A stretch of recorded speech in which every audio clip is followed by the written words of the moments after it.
With Vanguard advice, no matter what your retirement goals are, they can help you get there and enjoy it for years to come. The financial journey is all yours, but you never have to take it alone. That's the value of ownership. Visit Vanguard.com and explore Vanguard advice. All investing is subject to risk. Fund shareholders own the funds that own Vanguard. Services are provided by Vanguard Advisors, Inc., a registered investment advisor. Target has Laundry Day covered because they offer a great selection of concentrated Tide Pods to help with all your laundry needs. Tide Pods clean, freshen, and help rejuvenate your clothes with odor fighters and stain removers. Did you know Tide Pods clean better than the leading liquid bargain detergent? Tide Pods are powerful enough to make your whites white and your brights bright, even in cold water. Just toss in 1 Tide Pod for small loads, 2 for medium, 3 for large. It's that easy. For great value and convenient pickup options, get Tide Pods today at Target. The following is brought to you by the Social Suplex Podcast Network. Hey, what's up? This is Jeff Cobb, and you're listening to Keepin It Strong Style. Yo, this is Rich Latta from One Nation Radio. This is brought to you by the Social Suplex Podcast Network. We present to you the Ace of Podcasts, Keepin It Strong Style. Let's go. It's the Ace of Podcasts, Keepin It Strong Style. Covering New Japan, they ready to hold it down. Jeremy Donovan and the young boy Josh. Come and hit a job out and bury all the frauds. From the Tokyo Dome over to the G1. Social Suplex is the network where we can get it done. I'ma chill and let them have it, cause this is just an intro. Keeping the strong style, 6 stars from the get-go, boy. Yeah, from Tampa Bay to the Tokyo Dome, this is Keeping It Strong Style with your hosts, Jeremy Donovan and the young boy Joshua Smith. And thank you for listening. Welcome to Keeping It Strong Style, the Ace of Podcasts on the Social Suplex Podcast Network. Jeremy Donovan here with the young boy Josh Smith. On today's show, a preview Forbidden Door and cover all latest news in the world of New Japan Pro Wrestling. You can support our show by subscribing and following the Social Suplex Podcast Network or Keeping It Strong Style on the podcast app of your choice and leaving a rating and review. You can also get all the podcasts over at socialsuplex.com. Check out our Pro Wrestling Tees store, prowrestlingtees.com/socialsuplex. That's where you can get your official Keeping It Strong Style t-shirt. If you enjoy this podcast, please consider making a one-time or monthly donation by visiting socialsuplex.com/donate and click on the donate button under the Keeping It Strong Style logo. This week's episode is brought to you by the NJPW EXT, the only browser extension for NJPWworld.com, with features like dark mode, improved translations and layouts, custom and share playlists, synchronized viewing parties, and much, much more. It takes NJPW World to the next level. You can visit njpwext.us today for details. Young boy, congrats on passing your exam. Yeah, so I was not here last week. I want to thank Imp for stepping in and manning the duties, manning the shop while I was out. I did take my first FINRA exam, the SIE, Security Industries Essentials, and I passed it on my first try, which is good, which is why I had to not be here. So I understand last week was like the Dominion review and, a lot of other big stuff was going on. But I listened to the show. Honestly, it was a lot more positive show than it was probably going to be had I been here. So... it's probably a good thing I wasn't here, but I'm back, And you're better than ever. Yeah. What's that thing they say? Like, often, I don't know. Often imitated, never duplicated. Yeah. Yeah, that's me. Yeah, there definitely is no replacing the one and only young boy, Josh Smith. But man, speaking of replacing, like, you're getting married and then you're gonna go on a honeymoon. I assume we haven't really talked about it. Like, how are we gonna replace you? Do I just get that week off? Like, isn't it in the middle of the G1? Like, yeah, it's in the middle of the G1. So yeah, we'll have to find somebody who knows how to record and edit. I think I could record it on my phone, probably. I mean, if we gotta do that, we gotta do that. And then I'll record it, and then if it gets out, it gets out. If it doesn't, it doesn't. You know what I'm saying? I mean, I'm sure, Rich, it's G1. Maybe Rich will be watching. He can step in for that. I'm not sure how to, like, get Rich's music into my recording, but I know most of the rap, so I think I could do a rendition. You will do a live. Oh, wait. Hey, yo, this is Rich Latta.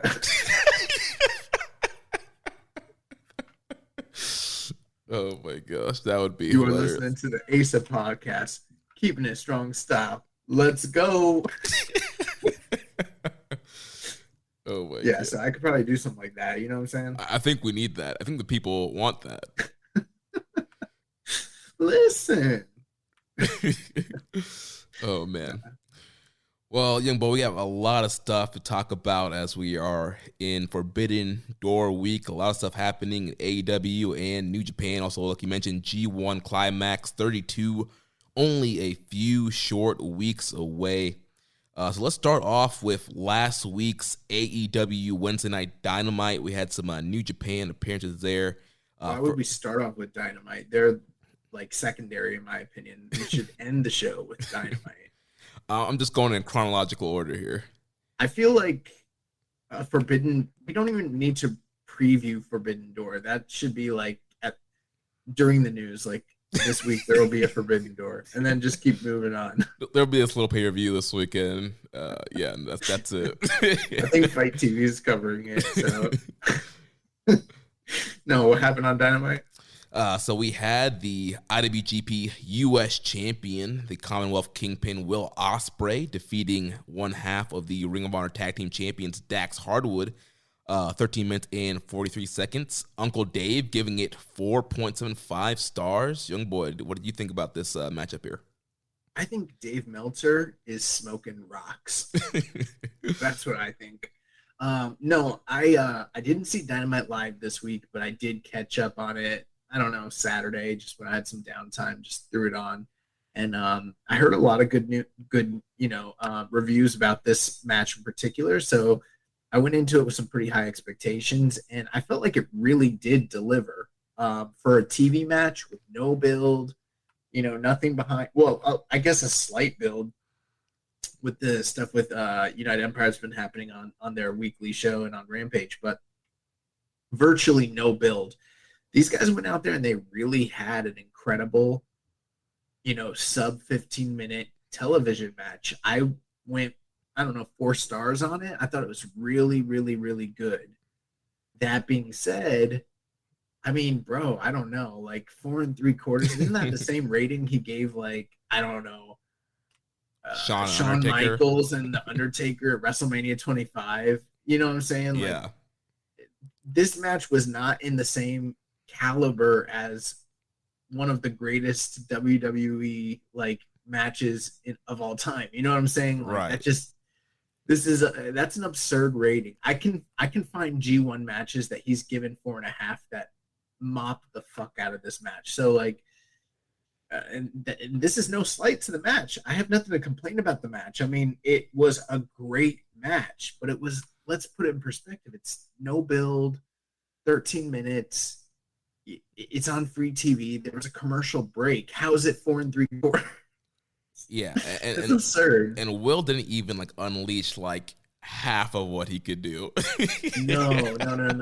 And that's the other funny thing too, is I don't know. For me, sometimes for something to truly get that extra bump, there needs to be stakes involved. There needs to be historical importance. There needs to be a backstory. There needs to be a deeper level of fan involvement than, this just didn't make that cut. And like you said, at no point did I ever think oh, Dax. Actually, there were a few pretty nice roll-up near falls, but as far as the high impact big moves, I mean, he didn't break out Stormbreaker. They didn't go into many of Will's wheelhouse.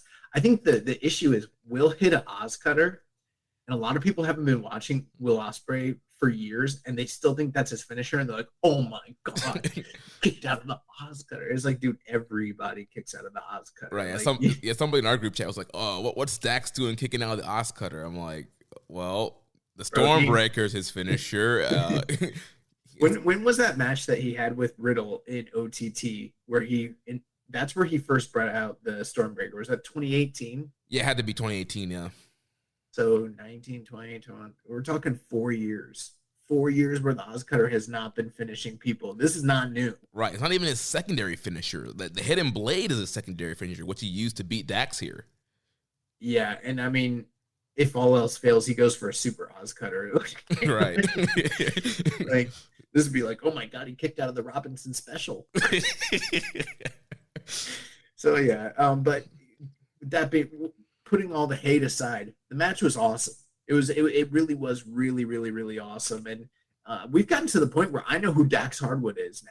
Like, there was a point where, like, I know a lot of people call him Bald and Hair. We've been calling this tag team Bald and Hair going all the way back to, like, what, 2015, 2016, watching them on the Largo Loop. On the Largo Loop, when they were the Mechanics. Yeah, the Mechanics. We couldn't figure out which one, Mechanic 1, Mechanic 2. You know what I'm saying? But I finally have put Bald as Dax. So at this point, it's Dax and Hair. The issue is I don't know if it's Cash or Dash or Wheeler or Dealer. Or it is. They got a lot of names that sound the same. Yeah, it's Dash Wheeler. Cash Wheeler. No, I think Cash was his, or was it? I can't remember now. See? Yeah. He's Hair. Yeah. Dax Hardwood. I know who Dax is, and then Hair. Or AKA Edge's friend. So that's how I know him at this point. But yeah, this was a great matchup. I went 4.25 on it.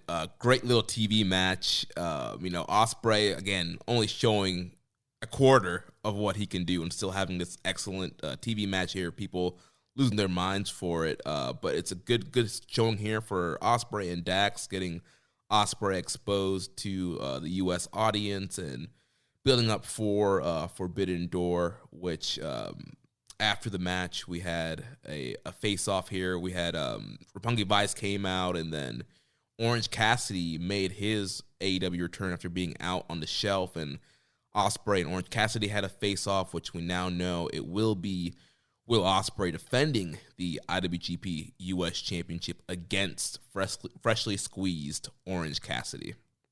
Yeah, that doesn't scream WrestleCon Super Show to me at all. That doesn't sound like a Joey Janelle Spring Break midnight match at all. It's going to be great. Yeah, I know a lot of people weren't excited about that. I mean, obviously, if it was up to me, there's tons of people on that roster I'd have Ospreay wrestle over Orange Cassidy. But, I mean, Orange Cassidy, once the shtick is done and he's actually wrestling, we saw it in the Pac match. We saw in the three-way of him, Kenny, and Pac. Like, he can go and he can have a great match.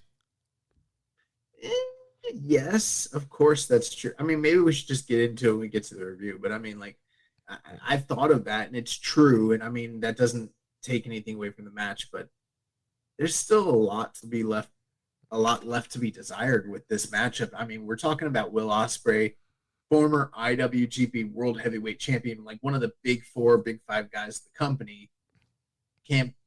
We can't get him a better name opponent, like other than Orange Cassidy, like a comedy shtick guy. I don't know, man. Yeah. Like this feels very political, if you ask me. Yeah, and definitely some injuries probably came in the way because obviously I don't think Ospreay was supposed to be U.S. champ right now. I think it probably would have still been Juice, and they probably would have done, Orange Juice for the U.S. title. Sounds like Mexico got in the way is what it sounds like. That too, yeah, with Andrade. We'll talk about that a little bit later too. But also on Dynamite, we had Jon Moxley and the Ace, Hiroshi Tanahashi, coming face-to-face and building up their match for Forbidden Door. And Moxley, saying that Tanahashi's been ducking him and that there's a lot of championships in this world, but there's only one person they call the Ace. And after Sunday, people are going to call Jon Moxley the Ace. Then Tanahashi was about to cut a fire promo on him, but then Sure he was. He was. I just watched Strong. He was cutting a closing promo. So Tanahashi, he could have let some smoke out on Moxley, but luckily Chris Jericho and the Jericho Appreciation Society came out and interrupted the face-off, and they came down. They were beating up Mox and Tanahashi. Then we had a surprise appearance from El Desperado and then Lance Archer. Jericho explained that Suzuki-gun has let Archer and Desperado on loan from Minoru Suzuki, and he plugged their match that's going to be happening with Jericho, Suzuki, and Sammy Guevara against Eddie Kingston, Shota Umino, and Wheeler Yuta. And then there's a tag match coming up this week as well. So continuing to build that matchup. And then also we had another segment with Adam Cole and Hangman Page, both men fighting who's going to be challenging for the IWGP World Heavyweight title. We had Jay White showing up, laying out Hangman, letting us know that he will not be defending against Hangman because he is 2-0 against Hangman, not going to face him. And he's also not going to face Adam Cole. So we're still up in the air on what exactly all three of these men will be doing at Forbidden Door. Yeah, I got to tell you, Jeremy, I've been very critical of the build to this pay-per-view. I mean, on both sides, of course, this isn't just an AEW bashing session, but at the same time, this technically is really an AEW show. I know it's going to be branded AEW X NJPW, but realistically, this is a show for the Western, market, the Western audience, and, all the production and ownership of the, video. It's all going to be AEW production and ownership essentially. And New Japan's just kind of going to be on the show, on loan essentially. Yeah. And they've had quite a lot of time to build this. Now, granted, of course, there's been a lot of hurdles, injuries, pay-per-views on both sides. Both companies kind of had, big shows to kind of focus on internally for their own businesses, kind of prevented them from, really, I don't know what the word I'm looking for is, but like committing to some of these long-term programs. But then by the time it came around, it's like, oh shit, we've got a pay-per-view coming up in like 2 to 3 weeks. They really dragged their feet in truly like committing to any sort of like direction and any sort of like build. And then finally here we are. And it's like on this show, they're trying to like do everything all at once. Right. There's like a lot happening on the show and it's not necessarily coming off in the most cohesive manner. I mean, like Jericho came out and claimed that he was in the main event of the Tokyo Dome with Tanahashi, which I get. He's a wrestler. He's embellishing. But it's like, dude, there was 2 nights and you weren't in the main event of either of them. But then it's like, oh, but we're here. Oh, and those guys are Suzuki-gun, but we're together. Oh, and like it's just like, what the fuck is going on, And that whole segment with Tanahashi and Mox was like, the biggest segment of the night on a admittedly pretty low rating Dynamite for them, but at least there was interest in that particular matchup. And then and I felt like Moxley's promo was pretty good, but then they kind of just took all the like heat off of it and put it on Jericho, but Jericho and them have nothing to do with this match. It just seems really convoluted and really messy. Same thing with the IWGP title situation. It's like, well, I'm not facing you. Well, I want Okada, but Okada lost, so I'm a dumbass. But I want Jay, but Jay doesn't want me, but Jay also doesn't want Cole. And it's like, what is going on? We got 1 week to this fucking show. Yeah, something like we don't know who you're facing. It's almost like they're acting like they have like 3 or 4 more weeks. Like that's something that should have been happening like way before. And I get it. I know there was Dominion and there was Double or Nothing, but if you want to do that long of a build, that should be done weeks in advance. At this point, we should have known by now what Jay White's doing, what Adam Cole's doing, what Hangman Page is doing. I'll tell you this much. There's a lot of things we can criticize or not criticize for based on all the things that I mentioned before that have been roadblocks. But there's 2 things that I know for a fact that they could have been doing for a long time now that they just didn't do. Okay, first thing, they could have announced talent for the show way in advance. You know what I mean? Right. You think back to a lot of those like ROH New Japan shows from back in the day, or even like the Rev Pro shows when they do like, War of the Worlds or whatever. Global Wars. Yeah. They would announce the talent. It didn't matter who the champions were or weren't going to be or any of that. None of the talent that was getting announced was not contingent on any sort of decision at Dominion or at Super Juniors or anything like that. So that's the first thing they could have started to do is name the individuals that are going, put up infographics in the middle, like just before they go to a break. It's like, oh, we, fucking what's the guy that wears the masks? Excalibur. I'm in a weird like state of mind tonight, but like, yeah, Excalibur with his like fast song. He's like, oh my god, breaking news! This just came across from the desk of Tony Khan. At Forbidden Door, June 26th. Minoru Suzuki and Suzuki-gun, they will be in action. Whatever it is that you need to like kind of hype up, and then like at least people have an idea of who's going to be involved in this, because there's still people that we've heard are going to be on the show that haven't even been like on TV. They haven't been anywhere. They haven't been announced. Right. I mean, even they could even announce like championship matches. You don't have to say who's facing. You can say, well, the AEW world title will be on the line, defended against a New Japan guy. The IWGP world title will be on the line, defended against an AEW guy. Like, you can announce like there are going to be championship matches. There are going to be cross promotion matchups without giving the card away or having to spoil potential title matches. Right. I totally agree with that as well. So, I mean, they could have even just let you know, like, hey, these titles are going to be, up for grabs on that evening. And then that even adds stakes to whatever matches were occurring in the interim. You know what I mean? Right. For both companies. Right. Because it's more intrigue. It's like, all right, who's going to win and go to Forbidden Door? And I guess maybe they're saying, oh, well, obviously it's going to happen. Well, not really. I mean, they could easily have done a tag match with champions. Like, it wasn't a big assumption that there these titles would be defended. So I think announcing that ahead of time definitely could have helped build intrigue to the Punk Hangman match and the Jay White Okada match.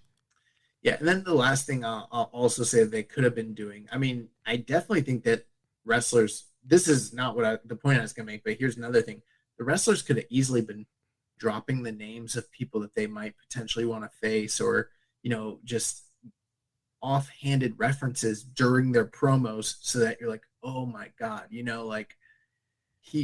like when Punk was coming in. Remember when Punk was coming in and everybody on the television was like making all these references to Punk, but it was all like non-committal. Like you're like, I think they're referencing Punk, but I'm not totally sure. Right, like you had people saying I'm the best in the world or whatever. Right. You could have had people doing things like that, referencing the people that they might be getting involved with during the show to build anticipation, and that's non-committal. That's like very like, you might even not notice that they did it. They could have been doing stuff like that. But here's the other big thing: for the talents that were coming in, they needed to do video packages. They, not even long ones. I'm not saying like the whole Kevin Kelly like YouTube like the front roster stuff that's happening right now. Yeah, they don't need to do all that. Like, it doesn't have to be a 5-minute retrospective on the career of Tanahashi, but they could have done like a 30-second video explaining how many times he's been champion, what his role is in the history of the company, and show clips of him fighting guys like Mox, or not Mox. Well, I mean, yeah, like, the 4-way from UA and DC, he did face off against Mox in that 4-way. Yeah, I would show him wrestling guys like Tana or like Jericho, Kenny Omega, Archer, people that AEW fans are very familiar with. You know what I mean? Right. And then just that's it. And then just explain like who he is, what his value is, what his importance is, and like with his music playing in the background, and that be it. You could get that done in 60 seconds. That's no big deal at all. And really hype it up. And I'm not saying to do that on social media. I'm not saying to do that like on your countdown to the Forbidden Door show. That needs to be on Dynamite and on Rampage, and not just for him, but for other individuals too. I'm not saying like detract entirely from your show, but you're building to a pay-per-view with a bunch of people that are not on your television show. You might want to educate the fan base, because I think we're assuming that everybody that's watching knows who these people are. And I don't think as many fans know the New Japan roster as they think they do. You know what I mean? Right. Well, at least with the big stars like Tanahashi. Obviously, Tanahashi got a huge reaction, big pops for when he came out, and the face-off of Moxley. The crowd was very into that. But, I mean, to your point, also, we don't know if the whole AEW fan base knows that. I'm sure the pay-per-view buying fan base probably knows who he is. Right. But at the same time, it's like, okay, the viewers at home, you want to convert them to buying this pay-per-view. The build has not been the best. we'll get to the card, but it's good, but it's not necessarily like dream match material. You want to convert them. I think you need something like this to really get them into the know and to understand who it is that they're paying to see wrestle. I'm sure that the fans in the building, yeah, they're familiar because those are like diehards, but not everyone that's watching a TV is as educated or familiar with New Japan Pro Wrestling. If they were, they'd be watching New Japan. And we know for a fact that not all those people are watching New Japan. You know? There's a good portion of people that watch AEW that just know about New Japan in theory, but have never actually seen it. I guarantee you of that. Right. And obviously there's a percentage of fan base who were New Japan fans and went over to AEW and haven't watched in the last 3 to 4 years and missed out on a ton of storylines and a ton of stuff that's going on. Right. So I think those are just little simple things that they could have been doing. And I mean, I remember, you know, back in the day, well, like this past week, Jim Valley made a similar comment and he kind of got roasted. I saw Dave being like, you know, oh, WWF never made video packages for Tenru and yada, yada, yada. And that's true. But, you know, they did do vignettes for the Japanese superstars that they signed, like Asuka and like Shinsuke Nakamura and like Hakushi and, you know, others, Kenzo Suzuki. But in WCW, I remember going back and watching like, you know, the old like Saturday nights and Nitros. And yeah, when Liger or Muto or Chono were coming in or Fujinami, they did video packages and let you know who they were. Kind of like what I just mentioned, not long, extensive ones, but you'd see them in the Tokyo Dome. You'd see them, you know, with all these belts. And you're like, what the fuck is that? I want to, you know, they look awesome. Right. That's what they should be doing. Yeah. And at this point now, it's almost like a little too late, but we'll see what they do. Got 1 week. Yeah, and so on this week on Dynamite, we're going to have Jon Moxley teaming up with Hiroshi Tanahashi to take on Lance Archer and Chris Jericho in the main event. Will Ospreay and Aussie Open will be taking on Orange Cassidy and Roppongi Vice, and then Bryan Danielson will be coming on the show to address the Forbidden Door in the upcoming Blood and Guts match. So with that, let's talk about this Forbidden Door card and the match that we know right now. So we have the AEW Women's World Title match with Thunder Rosa defending against Toni Storm. That really is a forbidden door because there's not supposed to be women on a New Japan Pro Wrestling show, as far as I'm concerned. It's Tokyo Joshi Pro versus Stardom. Oh, I guess that's true. Also, the IWGP US title on the line. Will Ospreay defending against Orange Cassidy. Eddie Kingston, Shota Umino, and Wheeler Yuta against Chris Jericho, Sammy Guevara, and Minoru Suzuki. The ROH World Tag Team titles and IWGP Tag Team titles will be on the line as FTR will face the United Empires, Great Okan, Jeff Cobb, and Roppongi Vice, our good friend Rocky Romero, and Trent Beretta. The AEW All-Atlantic title 4-way match will be happening with Pac, Miro, Ishii, and the winner of Pentagon and Malachi Black. And then there will be the interim AEW World title match with Hiroshi Tanahashi versus Jon Moxley. And then Jay White will be defending the IWGP World Heavyweight Championship. AEW sent out a press release today saying, with a lineup saying that White is defending against TBD. So, young boy, overall thoughts on this card. I know you've given some thoughts already, but based on what we have here so far, what are you thinking? Yeah, so I think that the show overall, like on paper, the names that are involved, it's great. You know what I mean? And it's going to be pretty hard considering how loaded both of the personnel lists and rosters of these two companies are for you to not have a loaded show. You know what I mean? Right. I mean, you'd have to actively try to not have a great show if you ended up with something that was lackluster, you know, when it comes to talent. I mean, you have to dig very, very deep to wind up with a pretty loaded show. That being said, I've already kind of given my complaints about some of the builds. At the same time, I do get it. You know, it's not like this is a first-time thing. It's not like it was necessarily ever promised, like, hey, this is going to be Super Bowl of wrestling. We're doing, you know, a stadium and you're getting, you know, all-time dream matches up and down the card. You know what I mean? Right. So it's not like I'm going to sit here and complain and say like, oh, they didn't blow off every single big match that they could have possibly been doing. I get it. There is a business side to it. You have to, if you're going to keep doing these down the line, you kind of have to store some in your back pocket. So I do get that aspect of it. But at the same time, I mean, I'm looking at this and it's like, yeah, it's going to be fun, but most of it is stuff that I could take it or leave it, if you want my honest opinion. It doesn't really impress me very much. Just to kind of give a comparison, because it's probably the closest thing we've had in a while. When they were making match announcements for the G1 Supercard, they didn't blow every single major like dream match that they possibly could have on that, but there were so many like big matches that I was like, holy fuck. You know what I mean? Like, right. They opened with Ospreay and Cobb. There's almost nothing on here that I think matches Ospreay and Cobb, and that was just the opener of that show. Right, and that show you also got Sabre and Tanahashi, you got Naito Ibushi, Okada, Jay White. You had the ladder match, you had the four-way tag match. There was a lot of big matches that happened on that cross-promotional G1 Supercard from 2019. And when you look at this card, yeah, there are some cross-promotions, but there's not a lot of like a really big, there's nothing like that's on Tanahashi, Sabre, Naito Ibushi level.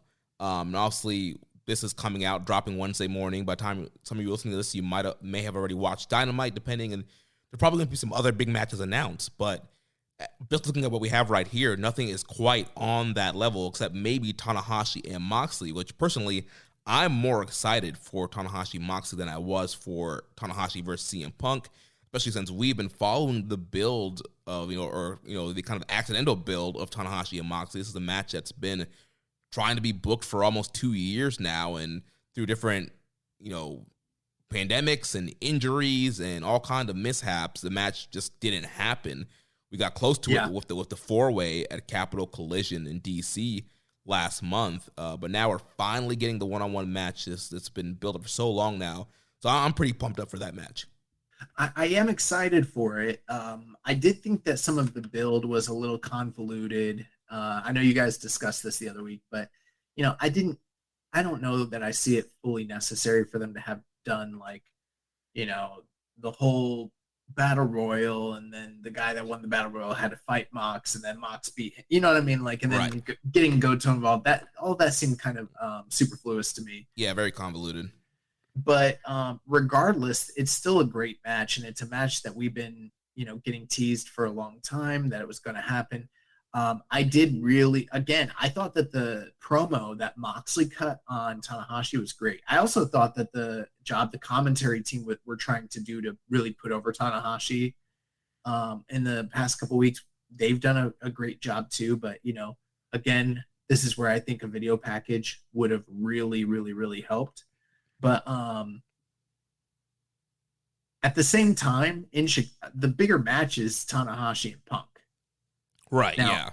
I'm not necessarily, like, I'm like you. I'm more excited for Moxley and Tanahashi. And the reason why is because Moxley has been on fire this year. And even if he's not everybody's cup of tea, he's having great performance after great performance after great performance ever since he came back from his rehab stint and has, like, revitalized his career. Like, he's on a different level. And he was already kind of, like, firing on, a bunch of cylinders before that he left. And since he came back, even more so. And Tanahashi is going to be hyped for that match too, and hopefully we get like the best that he has to offer. So from a in-ring perspective, it's going to be better than what Punk would have been, right? Because I mean, it's kind of like what a lot of people don't want to talk about it, but CM Punk is not CM Punk anymore. Like, he just isn't. You go and you look at his match, his performances and over the past subsequent ever since he came back, and it's like, if you really, really, really love those MJF matches, I guess I get it. But for me, the only truly great quote-unquote match he's had was the match he had with Eddie Kingston. It's because he wrestled Kingston style. Everything else he's done, I think, has been okay. But considering the high level of work rate that AEW has, I mean, he's not in the league of the work that Moxley or Jericho or Kenny Omega or Adam Page, put into that main event level. Like, he just can't match it, period. And I was really worried about a match with him and Tanahashi. Like, I actually was. So I think this is the better match on paper, but I still see like in Chicago, Forbidden Door, the marquee value, Punk was probably going to go over. Right. So yeah, it's a trade-off. Yeah, very interesting too. It was noted on Twitter today that we'll talk about the G1 schedule, but as of right now, Tanahashi is only scheduled for one Wednesday throughout the whole G1. So that gives some hope there. Do you think is that feasible, that he could be traveling back and forth between the United States and Japan to defend the title week after week after week? Like, I don't think that's realistic. It's not realistic, but I mean, it just throws a little bit of doubt there that what if, like, I mean, for my money, if now I think Tanahashi is a great name and he could really add a lot to the prestige of that title lineage, provided the interim title is considered part of the lineage. Because truth be told, they already had an interim title with Sammy Guevara, and they don't consider his interim title reign as part of his official TNT title reign at all. It's almost like a little footnote that doesn't exist. So yeah, I mean, this whole thing might be for naught. But let's say it were. Let's say it was. Yeah, Tanahashi would be a great champion to include. But at the end of the day, like, it just doesn't make sense. If CM Punk can't be, around as the champion but not defending for whatever period of time it is, why would you put the title on a guy that probably can't be around as well? Like, it's just not feasible. I'm 99% positive they're going with Jon Moxley here. And if they don't, I'll be A, ecstatic, but B, shocked. Yeah, I mean, obviously, I think most people are expecting Moxley to win. Moxley's not doing G1 this year. He's going to be here in America. He's the top star in AEW right now that's healthy. So, yeah, everything makes sense to go with Moxley. But just that little sliver of doubt, that schedule, I think would be pretty cool if Tanahashi could win and somehow work it out for the summer. But also, it's probably going to be Moxley. We have a ton of questions here about this pay-per-view that can help further the discussion here. So first, from Reddit user Chocolate Castle Plus, considering how difficult it must be to organize a show between two independent companies, is this as good a card as they could do with available talent? Well, if for instance, if Dave Meltzer of Wrestling Observer is to be believed, prior to all the injuries, there was a totally different card that was on the table. I believe that he saw an outline and he said that it was absolutely phenomenal, and this is not what we're getting, and it's because they had to shift so many things around due to the injuries, then also for political reasons, because, the AAA CMLL, embargo that exists between the partnership with CMLL and New Japan. That kind of put a halt to some of their plans as well. Right, so obviously top guys like Pentagon and Phoenix and Andrade can't be on the show. And then you just think about the natural politics of like, all right, well, we want some New Japan guys to win. We want some AEW guys to win. Obviously, both companies are going to want their top guys to look strong. So you're going to have to make matches that with guys that you are willing to beat and guys that you want to get over. Yeah. The other thing, too, is like, this is a first-time occurrence. And, I think that if it does well financially, which I got to tell you, I'm a little bearish on that. Based on the ratings, that's another reason I don't think they put the title on Tanahashi. The ratings are down. They got no MJF. They got no Punk. They got no Kenny Omega. And ratings are down. Yeah. The guy that's the biggest star, that's the most well-known name, he's Jon Moxley. They're going to put the belt on him. They're not putting it on an unknown United States commodity like Tanahashi. It's just not the right environment. But given how ratings have been down, and given how like Google trend searches just have kind of gone down on this whole entire event, I'm not confident that they do big business on this. I know that they did big business for the ticket sales, but I don't know how well the pay-per-view is going to do. And I hope I'm not saying that to be a bearer of bad news. It's just that the signs are not pointing that it will be. Now, if some things change, like this coming Wednesday, if by the time this show airs and Wednesday comes around and we get matches with Brian Danielson and who knows, a return of Kenny Omega, like that's rumored or something like that. If something like that happens, then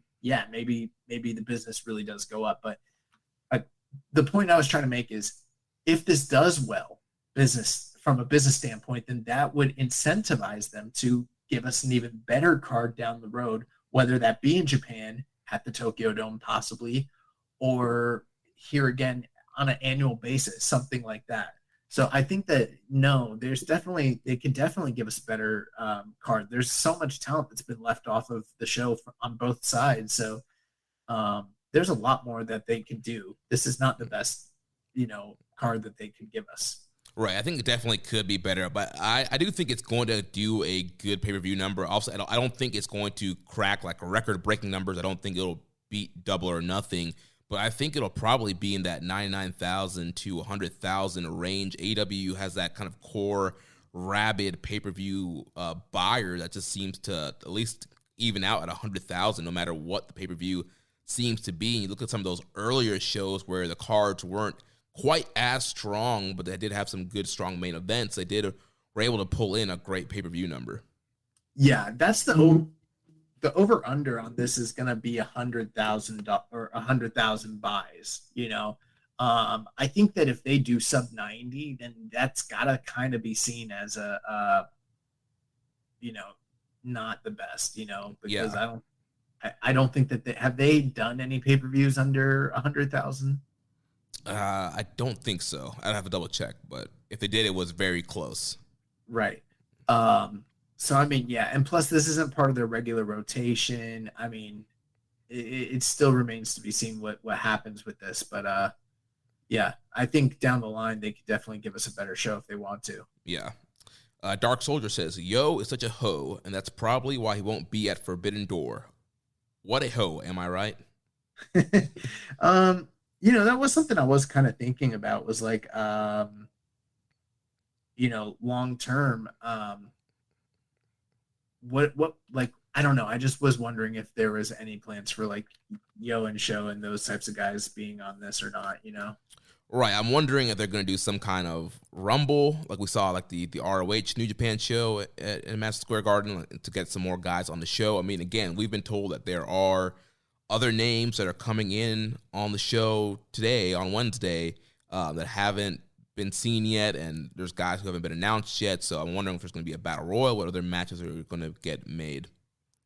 So this is kind of what the pay-per-view business for AEW looks like. This comes from WrestleNomics. So going back to March 7th, 2021, every single pay-per-view that they've had has done at minimum 115,000, but many of them have done much higher than that. It looks like All Out 2021 was like the peak that's where they did over 200,000. Prior to that, they were doing sub 100 pretty regularly, but the lowest that they had was probably Full Gear 2019 at like 80,000.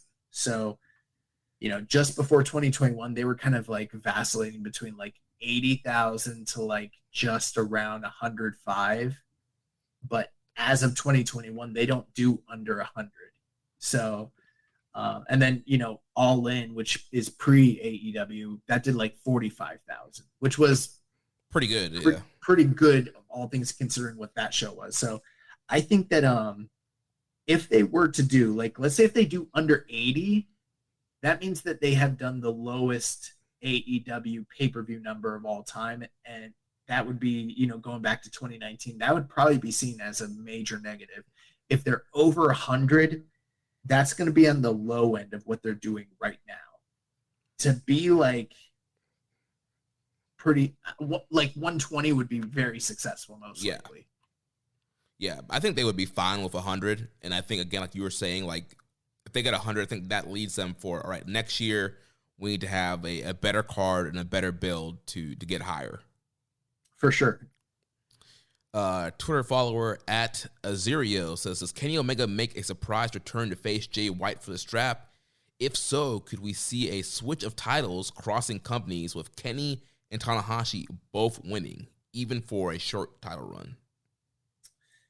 That's an interesting question. Now, I will give a shout out to Joel from the Super J cast. He had referenced last week on his show that there were discussions or talks of a potential Kenny Omega and Jay White match. And then, it looks like we've been sort of seeing some of the teases of that, maybe on like Being the Elite and other like forms of media.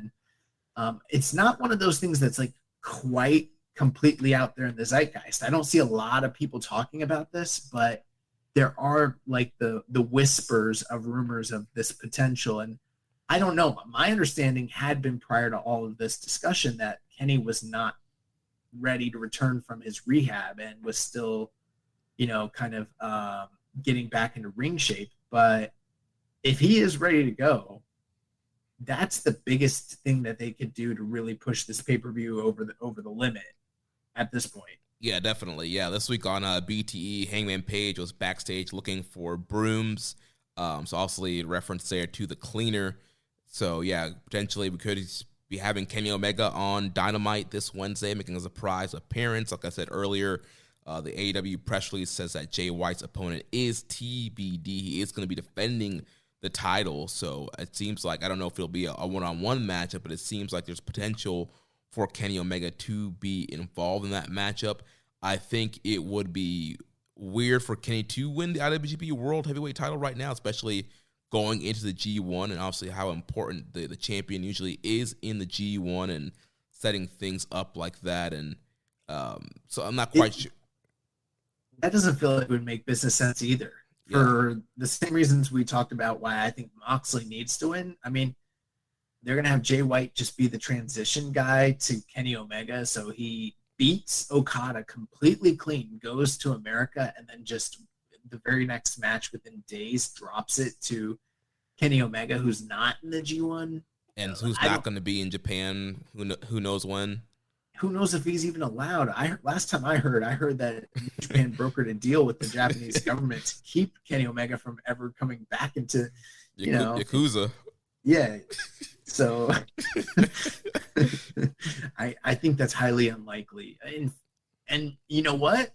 That's another thing. Like, if you're a big Kenny Omega fan, you might want him to come back, right? But do you want him to come back to lose to Jay White in the rubber match? I don't know. Yeah, it's going to be 2018 all over again. Man, eating a Blade Runner. Because, I mean, if he did come back, that would be great. But I can't see him beating Jay White for the title. Right. It would have to be Jay going over or a hour draw. Or some other tomfoolery, some fuckery. Right. Adam Cole or whoever screws Kenny over. That sounds about right, actually. Yeah. Our good friend Ricky from the Ricky and Clyde Wrestling Show says, is there anything in particular missing from Forbidden Door bar Okada? I mean, right now, there's no Shingo Takagi listed. I mean, there's still room for him to potentially be there. But, I mean, we've already got 7 matches. So, I don't know. Yeah, there's no Hiromu. There's no Tetsuya Naito. Yeah.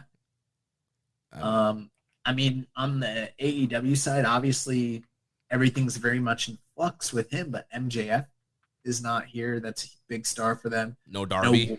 No Darby Allin, no Wardlow. Obviously, no Lucha Bros, no Andrade. There's quite a few guys that I would like to see on the show that are not there. No Young Bucks yet? Oh, yeah, no Young Bucks. That's so weird, huh? Yeah. Strange. So yeah, a lot missing from this card.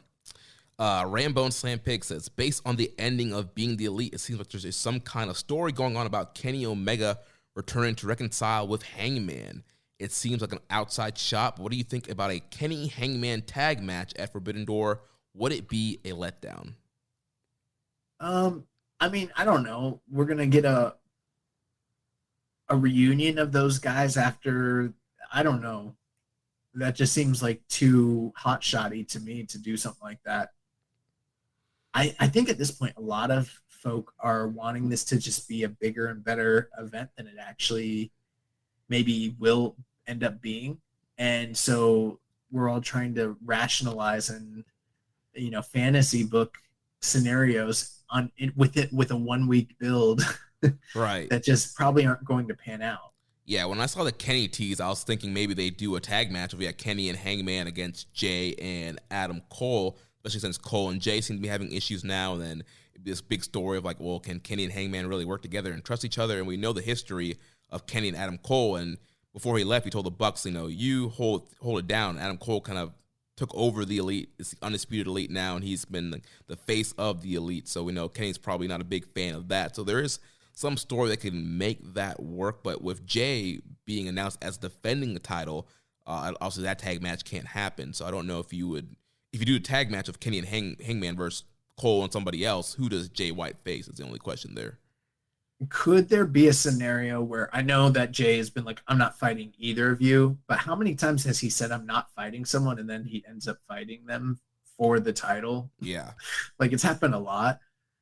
So what if there's some sort of like mandate or order that comes down or something that occurs this week where he just ends up in a triple threat with Hangman and Adam Cole? Because, I mean, let's say Kenny does come back, right? Cool. He's fighting Jay White now. What do those two guys do? Exactly. On the pay-per-view? They're off the pay-per-view, and they've been integral parts of the build, the limited build that's been there. Just seems kind of weird. My guess, or at least some version of this is what's going to happen. We're going to end up with a triple threat with Jay White versus the two Adams. Jay White's going to, retain. And at the end of it, through some measure or means of storytelling, Kenny Omega is going to show up on the show. He's not going to compete, but that's going to set up whatever's going on with him and Adam Cole and him and Hangman, as well as, we've been getting teases for a while now between him and Jay White. So I think all of the elements are there. That's the spot where you bring Kenny out. That's the big news. He makes his return, but he's not going to compete. You know what I mean? That's right. That's the likely scenario. You can do a thing kind of like similar to what happened with Ibushi, where like the Bullet Club's beating him down, and then or the Bullet Club's beating Kenny down. Ibushi made the big saves. You could have the Bullet Club and the Elite beating down Hangman, and then Kenny comes out and they think, oh yeah, Kenny's going to join the beatdown, but he actually helps Hangman. Something like that. I mean, I don't want to overbook it too much because I don't really know, but that's what my gut tells me is the likeliest thing to happen. Yeah. Rainbow also asks, I'm hoping to see representation for LIJ on the Forbidden Door show. I realize some of the CMLL and AAA politics might foul that up. If any of them do appear, what would be the ideal matchups on the AEW roster? Honestly, I that's a great question. I would love to, talk about that. But the reality is we already know that anyone that's involved with AAA, actually, no, not anyone that's involved with AAA, only the Mexicans that are involved with AAA. Right. Only the guys that are perceived as threats to CMLL's business are being like blacklisted from the event. We do know as of this past week that the plan, according to an interview that Andrade did, was that he was going to go to Japan, probably during Dominion, I'm guessing, and face off with Will Ospreay and then set up a match between the two of them for the U.S. title here at Forbidden Door. And he said AAA got wind of it, put the nix on it. Or CMLL did, and now he's not allowed to be involved. That means Lucha Brothers are probably not allowed to be involved. And I saw a tweet from Dragon Lee where he commented on this and he said, yeah, the stuff with CMLL and AAA is the reason why I can't work with New Japan either. So he's off the table. Right. And the thing with Andrade, he hasn't really been booked that much by AAA recently. He's upset. He's been upset because a lot of the promises they made didn't come true and they haven't used him the way that they said that they were going to. And it's kind of been he's like, yeah, I took a risk working with you guys, and now I can't even work with New Japan because of it. So yeah. He's getting screwed both ways. Yeah. As far as LIJ appearances, I did hear that Shingo and Hiromu would be involved in this card, so I'm just going to throw it out there. How about Shingo and Hiromu versus the Young Bucks? That would be so awesome, but I don't know if it's realistic. At the same time, too, there's a part of me that's like, Shingo was world champion all last year and like the wrestler of the year. Maybe maybe he should be wrestling Jay White. I don't know. And this last question here, does the difference in dynamics between Japan and U.S. with regard to wrestlers who are juniors in Japan but just regular wrestlers in America complicate some matchups? Would love to see Darby or Swerve get some matchups against top juniors, but does that diminish them? I don't think it does because, is there a scenario where that could be the perception? Yeah, but I mean, they're not competing in a junior style match for the junior title in the junior division. You know what I mean? Like, right. It's a cross-branded show.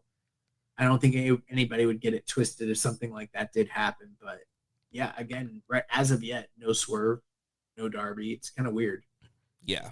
Both of those guys would be great on this card. It does sound like Swerve is going to have something planned for the show. But yeah, those are two big stars who should be on the show. But yeah, I think the whole junior division diminishing, I don't think that would really happen, especially since AEW's roster is full of juniors who get pushed to the top, and there is no junior division or title in AEW. So I think junior guys from New Japan would be treated, like top stars and would have good matchups against juniors or non-juniors. This last question here, I think we've pretty much covered it, but Wiz Factor said, based on how the Forbidden Door pay-per-view has been booked and built to date, what are the issues that you would like to see fixed for the next time we get a crossover show? I think we kind of covered everything. I just think that, I think they need to have longer builds, more cohesive builds, better education and introduction of the wrestlers, the principles involved, and, better matchups that people can sink their teeth into. Yeah. So, any other final thoughts on Forbidden Door before we move on to Road? We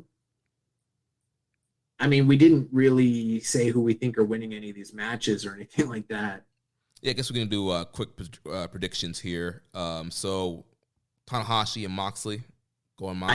I think Moxley is for sure going to win that match, and as of right now, just looking at it on paper, that's probably going to be match of the night. Yeah. The All-Atlantic four-way, we can assume that Malachi Black will be the fourth person since Pentagon can't be on the show.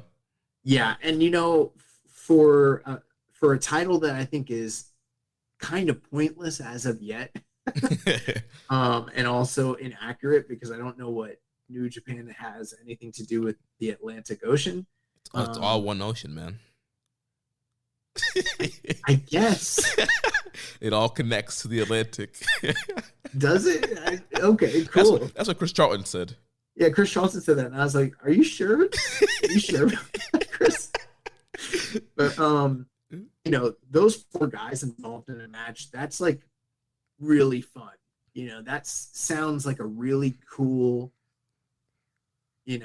WrestleMania weekend four-way match, except this is on a bigger stage with a title on the line. So it's probably going to be really, really good. And I'm guessing, if I had to take a guess, Miro would be the guy to win that match. Yeah, my guess would be Miro too. Just coming back from the injury, getting a push on TV so far, I think it would make a ton of sense for him to get the win there. Yeah, and he's trying to redeem everybody for God. Right. Then the double tag team title match. So that one's interesting. It's FTR, United Empire, and Roppongi Vice. Part of me is like, United Empire should win because they just won the IWGP titles for the second time. And, the ROH titles really don't mean a whole lot. Maybe they could just give it to them. But at the same time, Okan and Cobb are going to be in the G1 for the next month and a half or whatever, not defending these belts. They're not really needed that much in New Japan at the current time. And FTR do seem like the guys that they're really giving this heavy push this year. Mm-hmm. And the fact that they have the AAA belts and they have the ROH belts, what if they give them the IWGP titles and then they're triple champions?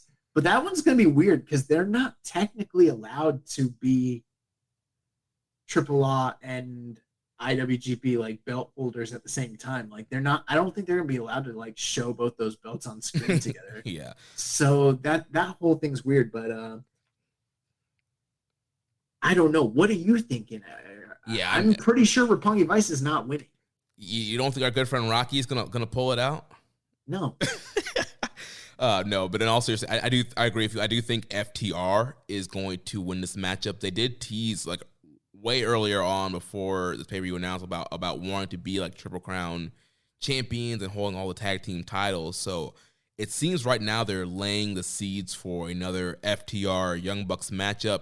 Young Bucks are now the AEW tag champs. I think you put the IWGP titles on FTR. They have 3 belts, and then you do a huge title versus title match with FTR and the Young Bucks. FTR can win that, and then they would be, quadruple tag team champions. The Bucks need to win those so they could come out with new gear with all 4 belts on them. Yes, that would be hilarious. But I feel like you said, this is FTR's year, and I think that's the big accomplishment they're going to try and give them, having them hold all these tag team titles. Part of me is like, New Japan shouldn't do that, but then I just know that they don't give a fuck about those IWGP tag titles, so it's like, all right, whatever. Right, like you mentioned, but it's G1 season. For a whole month, guys are going to be in singles matches. Those tag titles won't be needed probably until the G1 finals, maybe if they want to do a title match there, but they probably won't be defended until like September, during September tour. King of Pro Wrestling, Destruction, something like that. If that's even what the events are going to be called this year, I don't even know. Right, they could do some like throwback events, so we don't know what's going to happen in the fall, but those belts wouldn't be needed until the fall. Right. So yeah, I guess FTR, but I'll be pulling for United Empire, I guess. Yeah, I mean, I'm just going to pull for a good match. I mean, honestly, I think whoever wins will be fine, but I'm going FTR. Sure. Then we have Mox's friends against Jericho, Suzuki, and Sammy. Yeah, I saw something about Eddie Kingston teaming with Shota Umino and Wheeler Yuta has like serious like the fun uncle who's like away with the kids for the weekend, like sort of vibes. Like. So yeah, and for those of you that didn't realize, like Sammy Guevara like not turned, but like rejoined Jericho Appreciation Society this week, so that's why he's with them. I'm pretty sure that Jericho Appreciation Society is going to win, just based on the fact that Umino and Wheeler Yuta are there to like lose.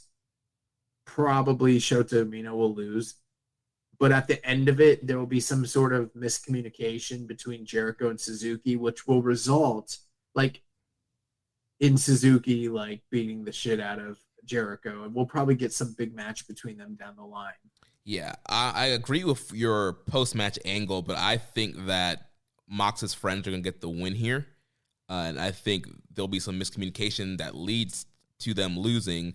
And then post-match, Jericho and Suzuki will argue. Suzuki will lay him out with a gotch. And Jericho's always said he wants to wrestle Suzuki, so you could do that at Wrestle Kingdom, the Wizard versus the King, and that would be a fun matchup.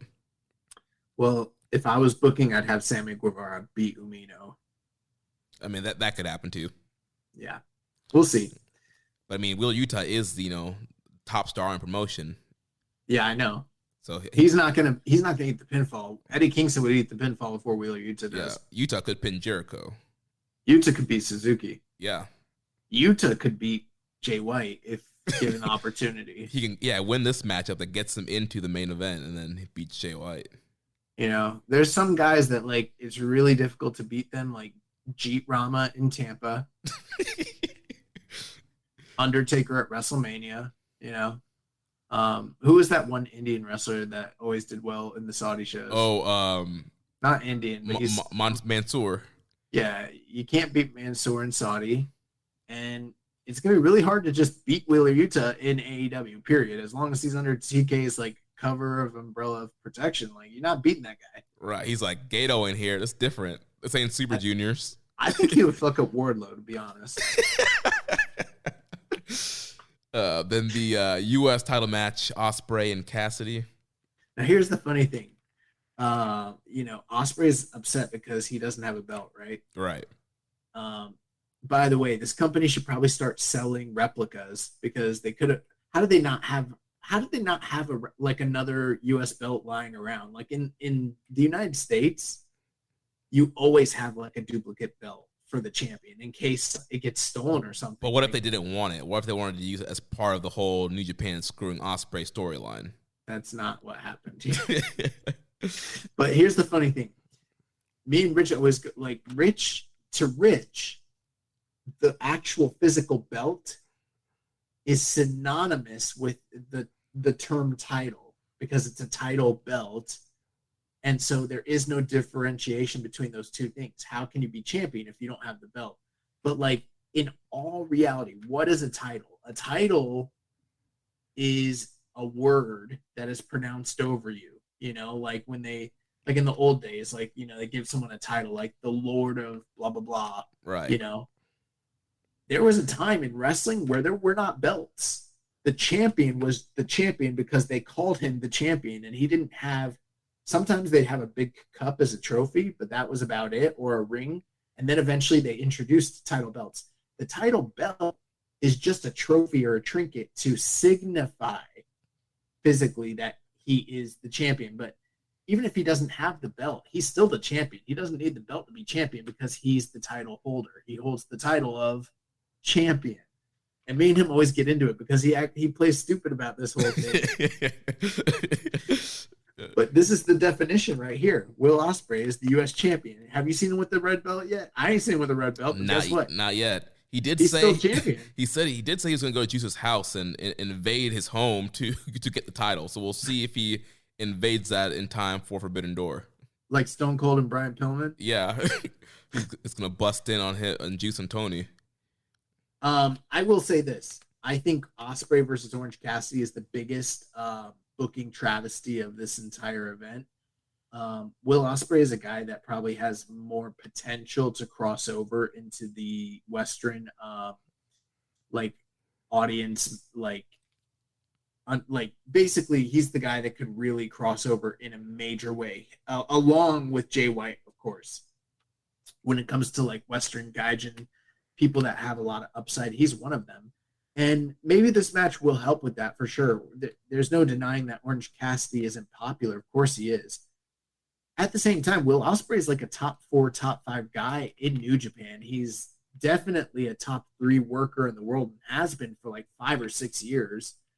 And the idea that he's on this card and he's not wrestling one of the absolute... Let me ask you, Jeremy, who are the top guys in AEW? Like, let's just go down. I think there's about 7 or 8 of them. Kenny Omega, Jon Moxley, Hangman Page, Chris Jericho. MJF. That's 5. Adam Cole. Yeah, Adam Cole. You want to throw Darby up there? I don't think Darby's in that league yet. Okay. But why isn't he fighting one of those guys that we just listed? You know? Right. And I think the reason is because it's political, because they're not... AEW would want him... look who they were going to have him beat, Andrade. That's a guy who has a name who is beatable. Right. You know what I mean? He hasn't been pushed super heavy on TV. Andrade's lost to guys like Darby. He hasn't been in that top echelon yet. But obviously they don't want... Hangman just lost the title. They don't want to beat Hangman yet. Jericho's in this big feud going into blood and guts. They don't want to beat Jericho. MJF is off doing whatever he's doing, so you can't use him. See, it's very precarious. At the same time, Will Ospreay deserves to be in a ring with one of those guys. And I'm not even saying he should beat them necessarily, or maybe he should, I don't know. But regardless, that's the type of caliber guy that he should be wrestling. If not one of them, a next tier level of guy, like a Darby, like a Miro, like Samoa Joe, someone like that. And that's not happening. They're giving him Orange Cassidy. Now, from an in-ring perspective, we all saw the Pac match with Orange Cassidy. We know what he's capable of doing. But I've also seen him go out there and have not the best matches with guys like Jericho, and sometimes miss. So I think that this is a booking malpractice. I think that having Will Ospreay in there with a mid-card guy, essentially, is not the right call. He should be in there with a guy that's in the top 5 of their rankings, and it kind of sucks that it's Orange Cassidy. That this is not a dream match. This is fun, wacky 3-2-1 battle wrestling, or something that you might see on a Joey GCW. Janela Spring Break. Yeah, or some GCW, we're gonna steal another rap name, show from Atlantic City or some shit like that. This is not something that should be on the Forbidden Door AEW pay-per-view, honestly. Yeah, I gotta admit, I'm also very disappointed in choice of opponents for Will Ospreay. With that being said, though, I do feel like both these guys are probably going to come in with chips on their shoulders and something to prove, because I'm sure they know what the naysayers are saying and people are kind of looking down this match. So I think they're going to go out there and absolutely kill it. And Will Ospreay, he's on fire right now. I mean, he's arguably the wrestler of the year. This guy is going between Japan, the UK, and the US Indies and just having fire matches all over the world. And so, yeah, I think he's really going to go out here to work really hard. This is a huge platform for Ospreay being on AEW pay-per-view. And so I think he is going to go really hard. I think Cassidy's going to go really hard. And I think it's going to be end up being a sleeper match on the card. And with that being said, I do think that Will Ospreay will retain the IWGP US title. Yeah, I expect that too, of course. And the main reason I'm now, here's my other thing about this. If hypothetically they had given some other pretty big high profile matches on this show, then this might not be as egregious. But the reality of the situation is, with no Ibushi, no Okada, no Naito, and others, no Shingo, the top stars that are on the show from New Japan are basically Jay White, Hiroshi Tanahashi, and Will Ospreay. And those other two guys, they're in top main events. And Will Ospreay, who's better than both of those guys and probably has more upside in the United States than either of them, is relegated to Wrestling Orange Cassidy. I don't think that that's the right station for him at this point in his career. That's what my gripe is about it. Yeah, and I'm also wondering, too, if there might have been a potential for an Ospreay-Moxley rematch, because clearly Moxley wasn't originally slated to face Tanahashi. So I'm wondering what Mox would have done if Punk was healthy and it was Punk versus Tanahashi. Could they have run back that Windy City Riot rematch with Moxley and Will Ospreay? The other match here, we got AEW Women's World Title match, Thunder Rosa versus Toni Storm. I'm not really that invested, but they have been building Toni in pretty clean manner across the board. My guess, I think Thunder Rosa probably retains. Yeah, I'd be very surprised if they flip the belt this early. Yeah, I think it'll be a really good matchup, and yeah, Thunder will retain. One last thing before we move on. Again, this coming Wednesday, Bryan Danielson addresses Forbidden Door as well as Blood and Guts. I think it's interesting how they have him addressing those events as opposed to addressing, say, quote unquote, his future, like we've seen with CM Punk or others in the past. I think that wording, to me, along with the fact that the original belief about his status was that he was only believed to be out for a couple of weeks, leads me to believe that he is probably, and we'll find out tomorrow, but he's probably cleared at this point and is likely coming out to set up the rumored match between him and Zack Sabre Jr. And I think if the Zack Sabre Jr. match does occur, that would be an incredible addition to this show. Yeah, that definitely raises the card up a lot, because you're getting another really great singles matches, two of the best technical wrestlers in the world. Both guys kind of fighting for that claim. And so that's a matchup that sure would have been great with more build, yes, but these guys, I mean, there's a ton of history between them and just both their styles and what they both kind of wrestle for, and so I think that will be an epic matchup that would definitely elevate the stock of this card. That's another guy, too. If there is no opportunity to have Okada Danielson happen on the show, which is what I wanted, Bryan Danielson against Will Ospreay wouldn't have been a bad way to go whatsoever. Yeah. I mean, only two of the greatest talents of all time. Yeah, I don't think they've ever wrestled each other, right? They've never wrestled. Yeah, that would have been a great first-time matchup. And again, I'm sure maybe down the line at some other cross motion or in the Tokyo Dome, they might try to do that, but it definitely would have been great on this card. Awesome. Well, let's get into New Japan Road. Yeah, so we had 3 New Japan Road shows that aired over the past week. Going to run through the results of most of this and then focus on some of the bigger matches that happened on this tour. We don't have time to discuss the ins and outs of Taka Michinoku versus Kosei Fujita, okay? Okay, we're on the Don Callis tour, just the big matches only at this point. So on the 18th, you have to mention Taka Michinoku defeated Kosei Fujita. We had Tiger Mask and Honma defeating Clark Connors and Yuto Nakashima. Suzuki and Kanemaru defeated Oiwa and Ishii. Goto, Yano, Yo, and Yoshihashi defeated the House of Torture. United Empire, Aaron Hanare, Francisco Akira, and TJP defeated Wato, Taguchi, and Jado.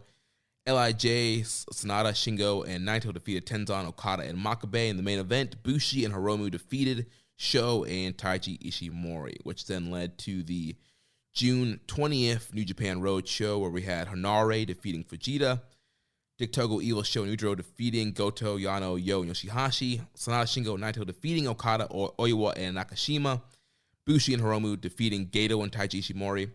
And then we had the AEW All-Atlantic title first-round qualifying matches happening. We had the Wild Rhino Clark Connors defeating Tomioka Hanma, 11 minutes and 29 seconds. Did you catch that one? Yes. So I did watch the AEW All-Atlantic title qualifying matches. I saw Clark Connors defeat Hanma. Pretty good match. I was glad to see Clark kind of get the nod. I figured he would, but then again, considering some of the guys that he lost to in the Super Juniors, you just never know with how they may or may not be booking him. But pretty solid performance. I thought Hanma looked pretty good here, and this match was fun, didn't overstay its welcome, and Clark beat him.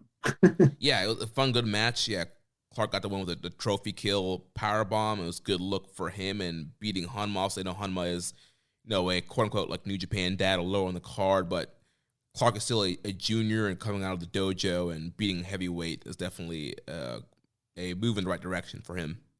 One thing is, when he hits people with the trophy kill, I've noticed that they either him or they have a hard time getting in position for a proper pinfall. Have you noticed that? Yeah, I don't know why. It comes off kind of awkward sometimes. Yeah, I wonder if that's something that they can work on and cleaning up a little bit, because it's a great move, but the follow-up pin is always a little discombobulated. Yeah. Then the other AW All-Atlantic title first-round qualifying match was the Stone Pitbull Tomohiro Ishii defeating Yoshinobu Kanemaru 19 minutes and 37 seconds in one hell of a wrestling match. Yeah, I mean, this might be a little bit of a hot take, but I'll take Ishii Kanemaru over Dax and Will Ospreay. Oh, wow. It was a really awesome match. That's no like, it's not cap at all. This match fucking ruled. I was really surprised. So Kanemaru attacked Ishii's leg with the chair during the tag match the prior night. We've seen this MO before during tournament matches, most recently in the tournament match against Hiromu, which resulted in Kanemaru beating Hiromu with the figure four leg lock, and he attempted a similar game plan and tactic against Ishii here. Kanemaru went all out with Ishii, and I feel like this was a better match for Kanemaru, who admittedly had a very good Super Juniors. This was better than any match he had in the Super Juniors this year. And for Ishii, I mean, again, it's just another day at work for him, because he's been going, month after month, night after night, going out and having stellar performances. But I've been saying for kind of jokingly, but for some time now, that he should cut a couple pounds and go down to the to the junior division. But as great as this match was, if this is what we would get out of it, I'm 100% on board for junior Tomohiro Ishii run, because this match was fucking great. Yeah, this was an awesome matchup. Definitely notebook material. You had Kanemaru, like you mentioned, doing the same kind of strategy from Super Juniors, going for all these fast and quick roll-ups, and really trying to get an upset on Ishii, and then Ishii coming in with also the Never and Strong Style. So you just had this interesting mix of styles, and of course Kanemaru also working on the leg, like he attacked the night before. And so it was just a Super Junior match for Kanemaru, just elevated to the next level with Ishii doing the Strong Style stuff, and turned out to be a really great matchup. I went 4 stars flat on it. Ishii gets the win and goes into the finals. I gave it the quarter snowflake bump, 4 and 2.5. It was really awesome. Yeah, it was definitely if you haven't seen this match, I would definitely say go out of your way to check this one out.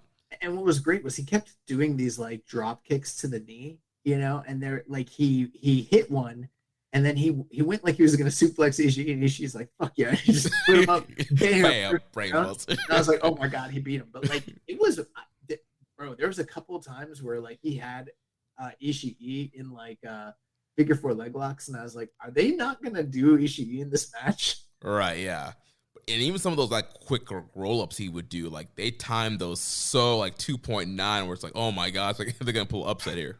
Yeah, Kanemaru's underrated and Ishii's just the best. Can you believe that there's rumors that had they done a 20-man tournament this year, he wouldn't have made the cut, and he almost didn't make the cut for this year's G1. Yeah, I saw those reports, and that's crazy. Ishii is getting up in age, and he's hitting that age limit where they typically start cutting people out of the G1. But I mean, dude, age ain't nothing but a number, especially for Ishii. This guy is still one of the best workers in the company, in the world. Like, I would keep Ishii in a G1 until literally he cannot move anymore.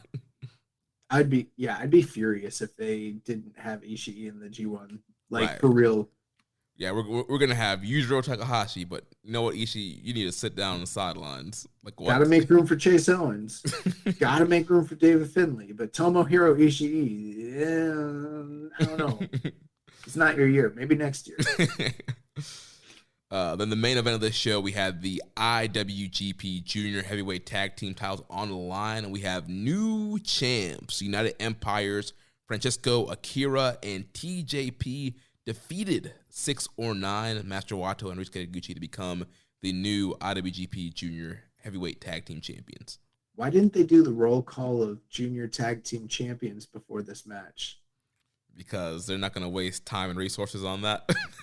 They should. If these titles really mean all that much, they need to have a roll call of all the Junior Tag Team Champions. All of them. I'm sure somebody suggested that, and Gato was like, nah. But all joking aside, this match was very good. Very, very good. Maybe not quite as good as Ishii and Kanemaru, but I mean, I thought it was pretty decent. I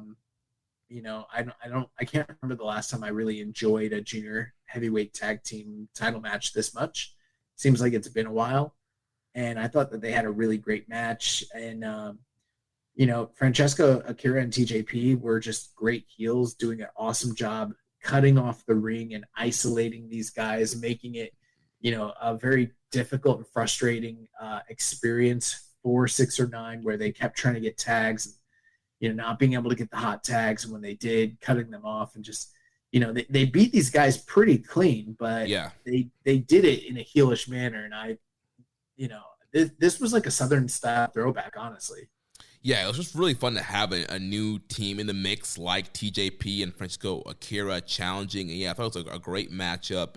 And, there were several great, near falls towards the end. There was a point where Taguchi hit the Dodon on TJP. I was like, oh, I guess they're retaining, and they kicked out there. And there was a great spot where I think it was Taguchi had somebody. I think he had Francesco Akira like a figure 4, and TJP broke it up with the Mamba Splash. And so there's a lot of really cool back and forth, near falls and great double team sequences. And then the leaning tower finish that Akira and TJP do is a great finish for them. They hit that at the end there to get the win and become the new champions, adding more gold to the United Empire. So now they're the junior tag champs. As of right now, Connor and Cobb are the heavyweight tag champs, and then Will Ospreay is the U.S. champion. So United Empire collecting gold. Yeah, I liked the setup of that Doomsday Stunner. And, just before that, Akira hit a frog splash and then, a moonsault on the outside. So it was pretty high flying, and exciting the way that they did that. So yeah, this match was very fun, very, very good. I definitely would recommend it. If you didn't see this show, at least the top 2 matches of the show get a big recommend for me. Yeah, and Akira is continuing to get over with the crowds, the Kira chants and claps, and they seem to really love Akira. And I'm digging him. I think it's a welcome addition to New Japan. I'm interested to see what him and TJP will do as champions. Yeah, I would have gone 3 3/4 on this one. That's what I went also. So then today's New Japan Road Show, our man Doki opened the show, defeating Yuta Nakashima. Then we had Taichi defeating Ryohei Oiwa.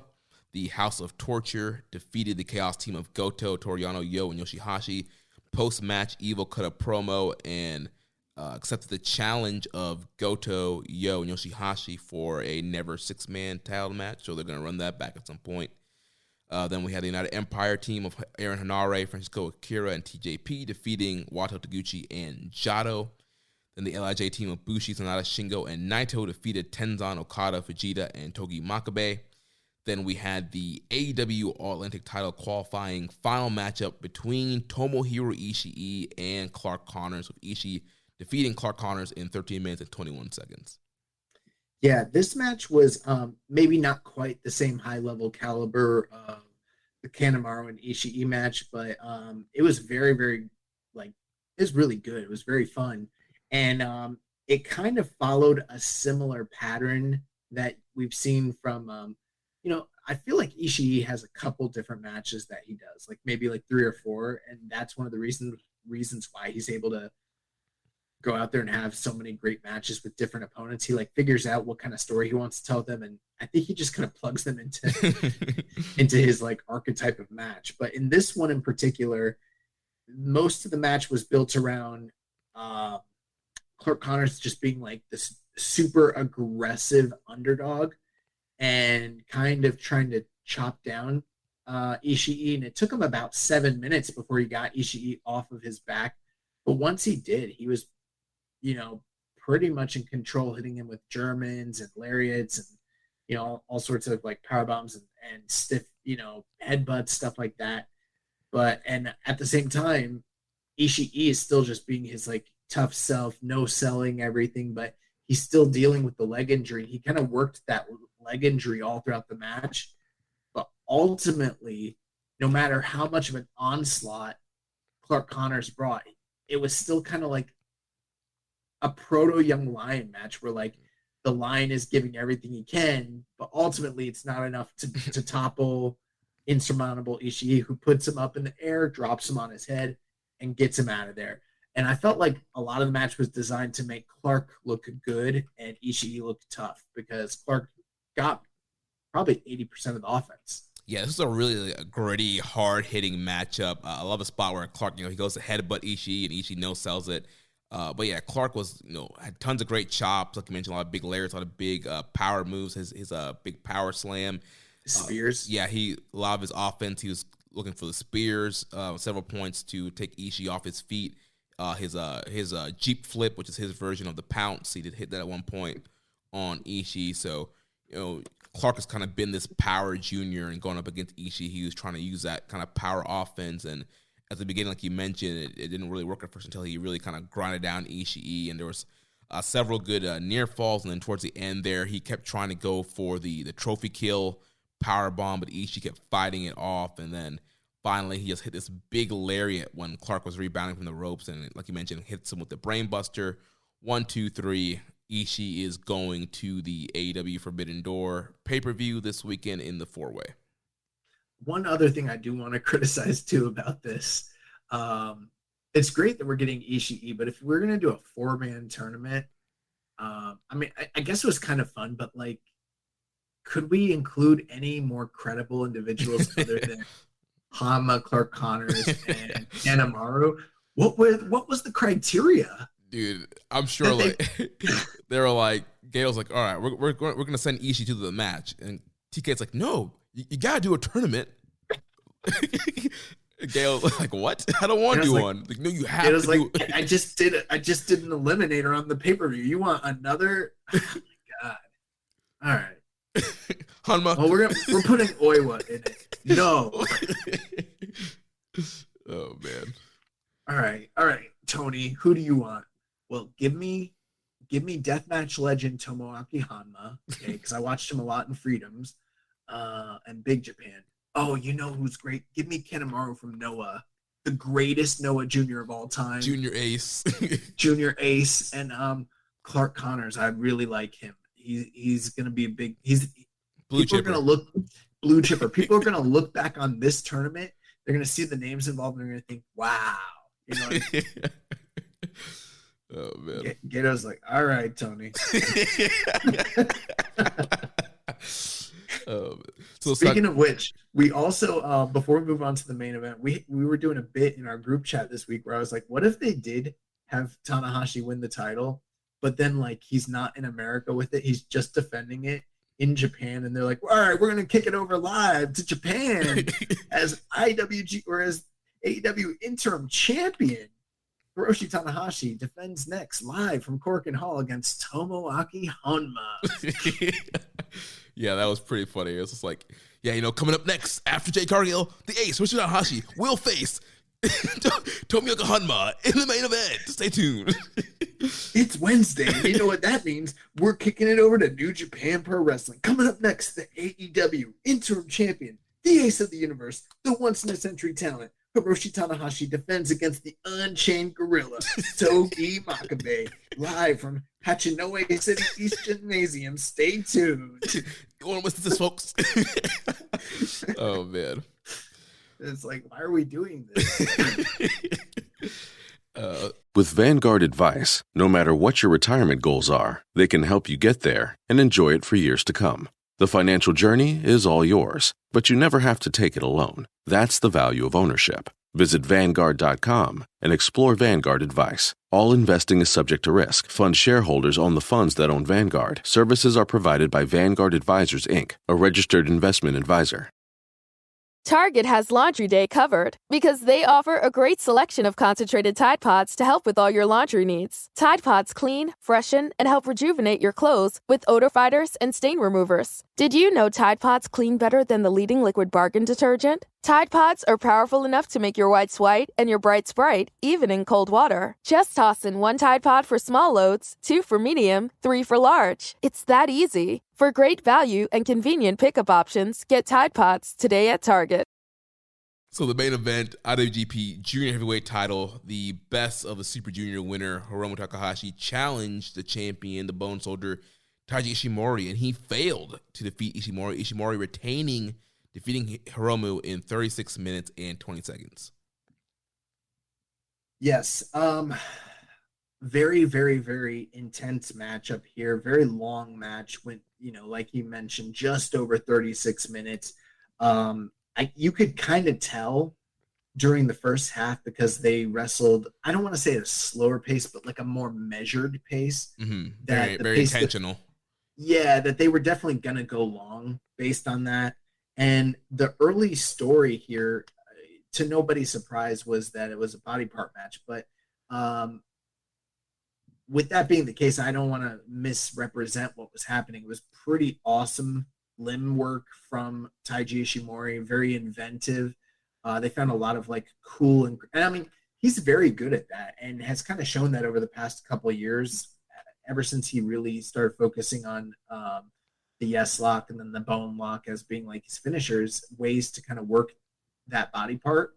But it seemed like recently, within the past, say 3 or 4 months, he's even expanded that to doing more kind of cool, fun, inventive ways to really change the momentum, shift momentum. And I feel like the best examples of that were here in this match, catching Hiromu while they're like, exchanging slides and then catching the arm when you're least expecting it. And then always kind of just going back to that, really doing a lot of nasty attacks into the ring post and misdirection as a heel, like, acting like he's going to use the timekeeper's hammer, throws that in the ring so Red Shoes gets distracted, then picks up a chair, hits this guy in the arm. So just a lot of like kind of dirty, nasty, kind of rough-looking heel work that really paid dividends later on deep into the match. And that was kind of the story here, was like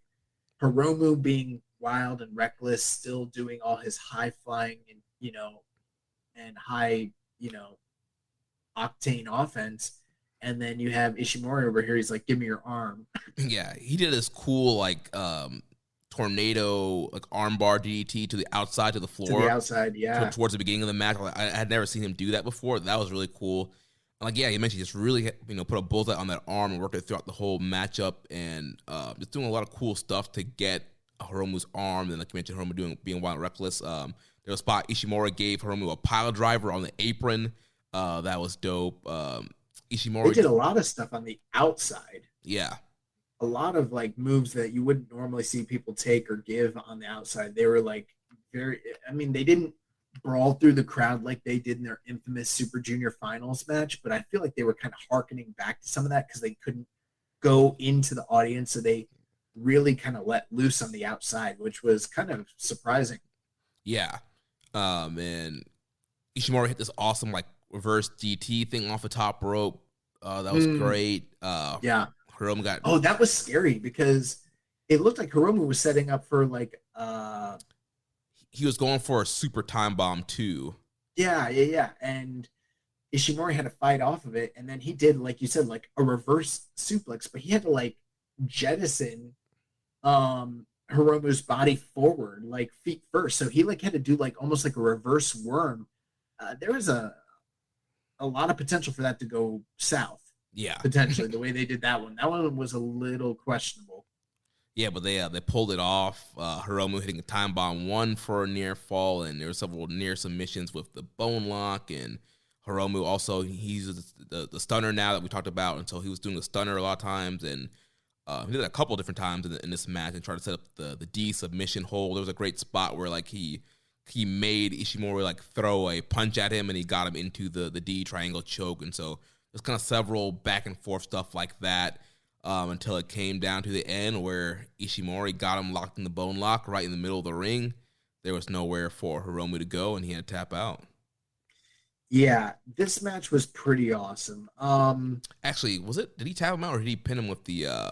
No, he pinned him with the bloody cross. That's right. Yeah, he beat him with the bloody cross. He didn't tap. Yeah, because he hit him right in the middle with the bloody cross. It was a cool reversal. That's what it was. Yeah, he reversed the time bomb 2 into the bloody cross and pinned him in the middle. Right. This was one where, well, just the match itself was pretty awesome. I would say in terms of like the hierarchy of recent junior matches that people like lauded, I would definitely rate this higher, in my opinion, than the finals of Super Juniors this year. I thought this was much better than Desperado Hiromu, but I didn't think it was in the same league as, say, El Phantasmo and Robbie Eagles, to kind of give a comparison, Mm-hmm. So I think, but the match was still phenomenal. I mean, we've talked recently about how a lot of the junior style like title matches have kind of been capping at 4 for about a year, and there just seems to be a lack of like that fire drive to kind of work to that next level. And I was a little nervous about this being A, in Korakuen, B, on New Japan Road, and C, when they walked out and they were in their like house show attires, and like they weren't like dressed to the nines. Ishimori didn't have extensions in his hair, and like Hiromu didn't have a giant plush fluffy coat. He had the shorts on. Yeah, so I was like, ugh, are these guys gonna like put in a B level, C level performance? But no, they went out there. I feel like for me, the 3 best matches they've ever had were their first Super Juniors encounter, the match they had at Wrestle Kingdom 2 years ago or 3 years ago, whatever that was, and then this match. I feel like this is still, of the 3, I think I liked those other 2 a little bit better than this, but this was still pretty awesome. I'm going 4.5 on it.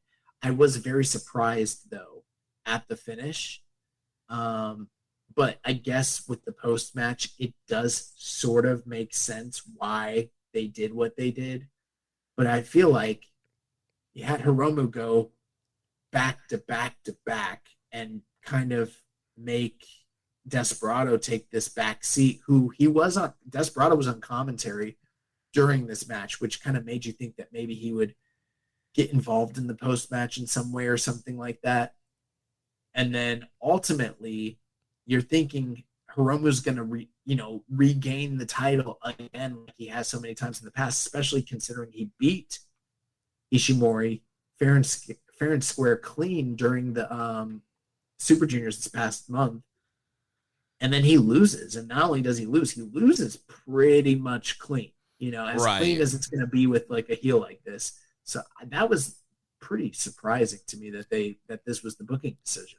Right, and with that decision, it makes you really question, all right, did Hiromu really need to win Super Junior this year? Like, if the winner was just going to end up losing to Ishimori, is there not somebody else that could have gotten that spot? Because we have not thrown that to, like, Arabi Eagles and have him go in there, kill it with Ishimori, and do everything else that you were planning to do. Like, I don't understand why it had to be Hiromu. And I think this decision really kind of pokes holes in Dave's logic. Dave saying, "Oh well, they're going with Hiromu. He's a top star. The junior, they're gonna put the belt on him because business is down. They need drawing power. Well, they just beat him."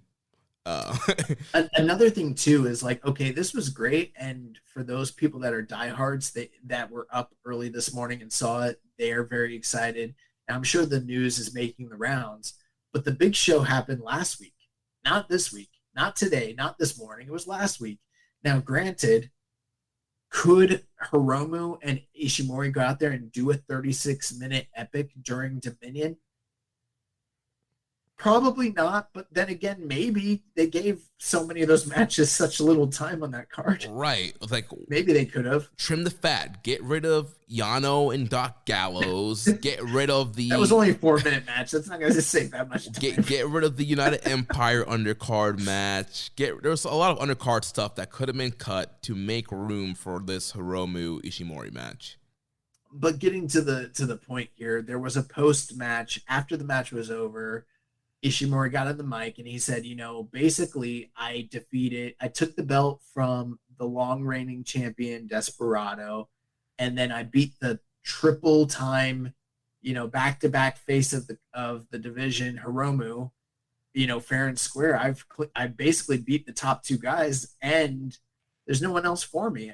Look at my record from the Super Juniors. Like, this means I don't have to defend against any more challengers, right?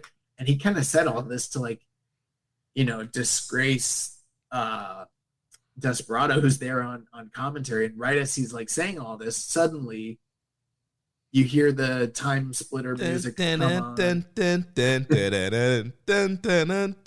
the crowd just like loses their shit. And then suddenly out comes Kushida in street attire, comes down to the ring, and like, Ishimori's just like, beside himself, upset. Can't believe it that this guy is back, and he pretty much makes it known that he's signed a lifetime contract with New Japan. He's never going to leave again. He's here, and he wants his belt back.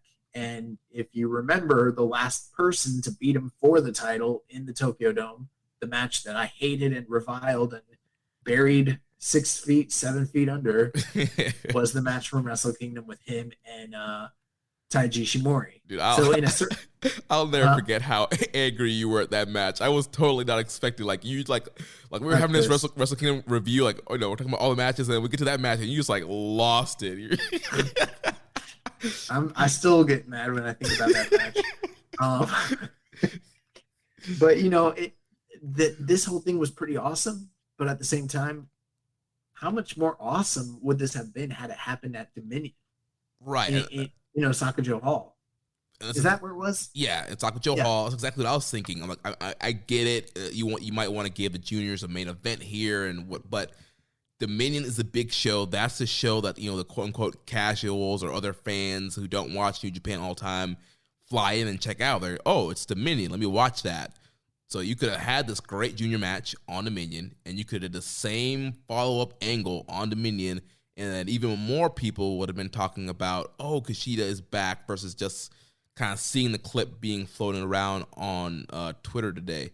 But with that, I do think it's cool that Kushida's back. Like you mentioned, the crowd just lost their mind. They forgot about the noise mandate. They were cheering and screaming when Kushida's music hit and when he walked out to face off against Ishimori.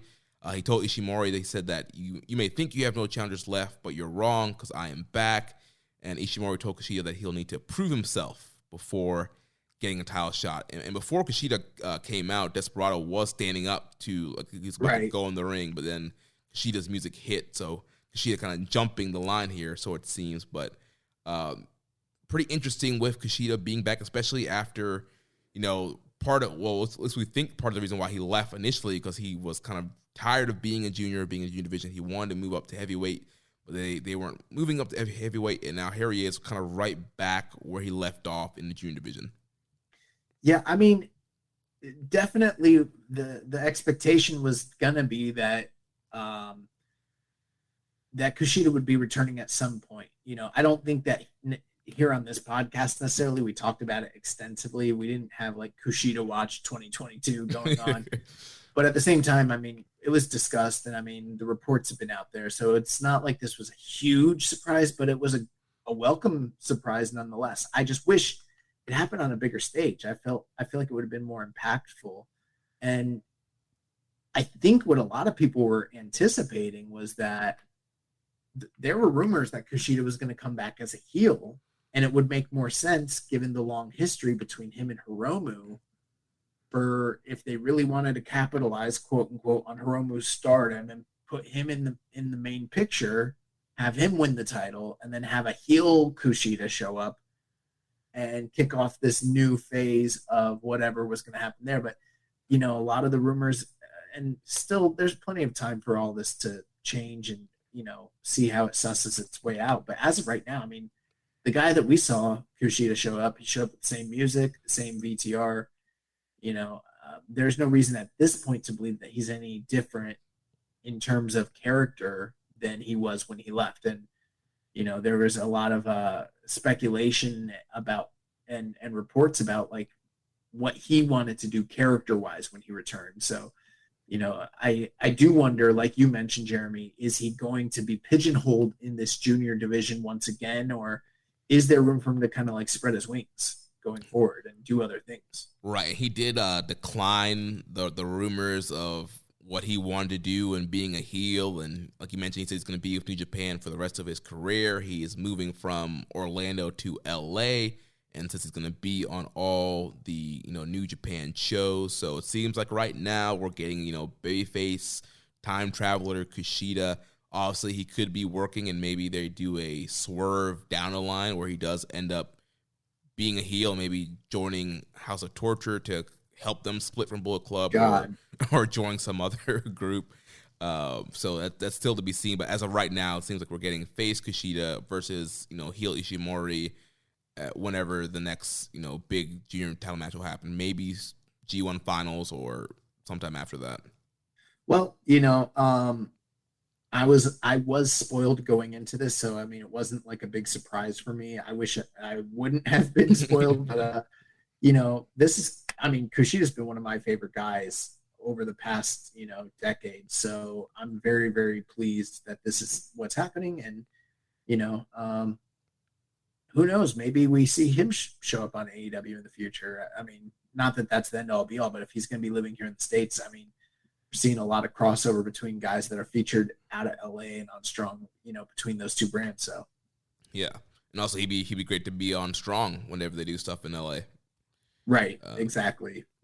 I have a couple questions here. Key Director 3748 says, would Hiromu already be competing in heavyweight if he had fought Naito at the anniversary show in 2020 and had a good showing? I'm still waiting for this match to happen.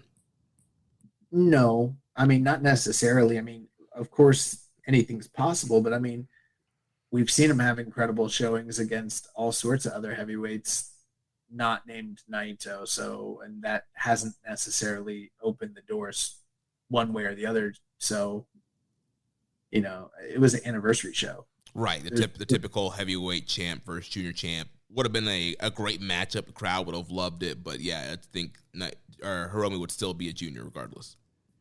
Yeah.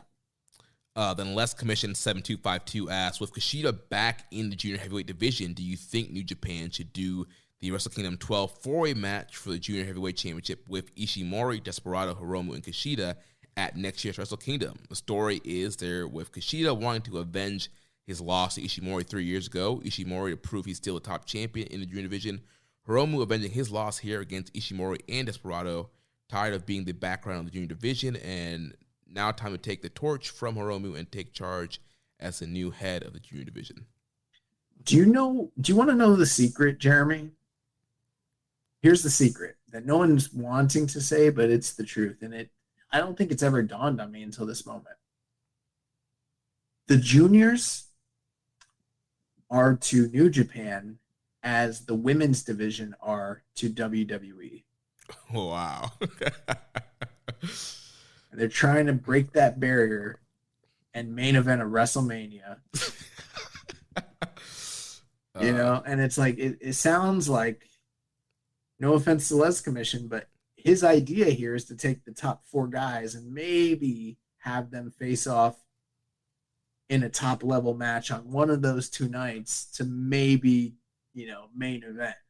It reminds me of a time when they were talking about Sasha and Bayley and, Charlotte and Becky Lynch. It's like, maybe if we get enough of these girls together, they might be able to go out there and perform well enough to have a meaningful match at a WrestleMania.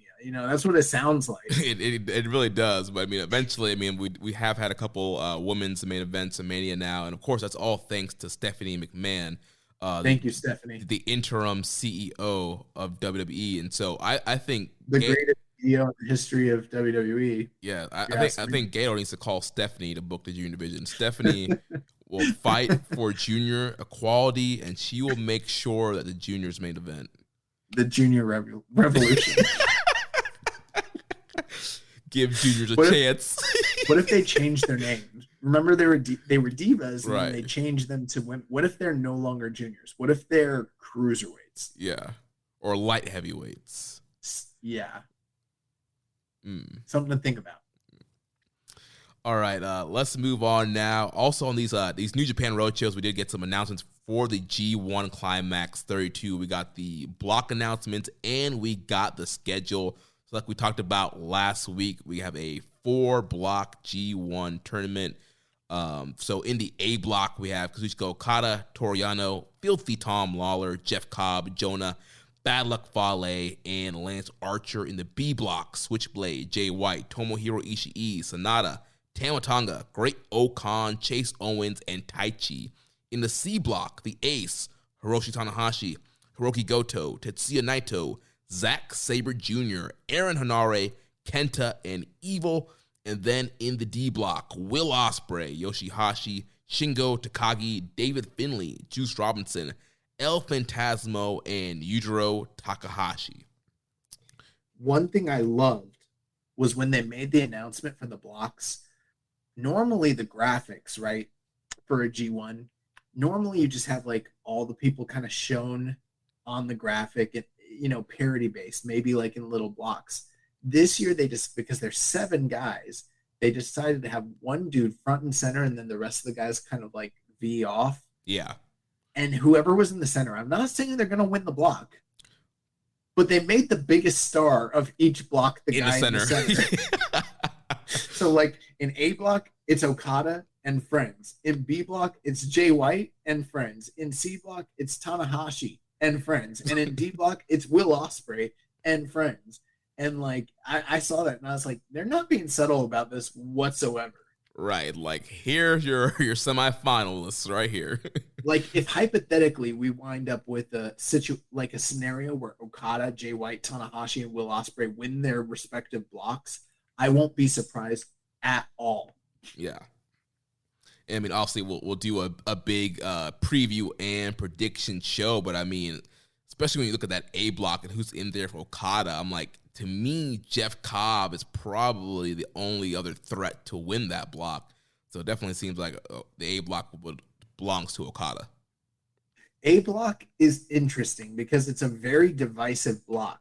I think for people that are actively watching New Japan and it's still very much invested in the characters that are involved in that block, they're like salivating over it. They're like, it's the beefy block.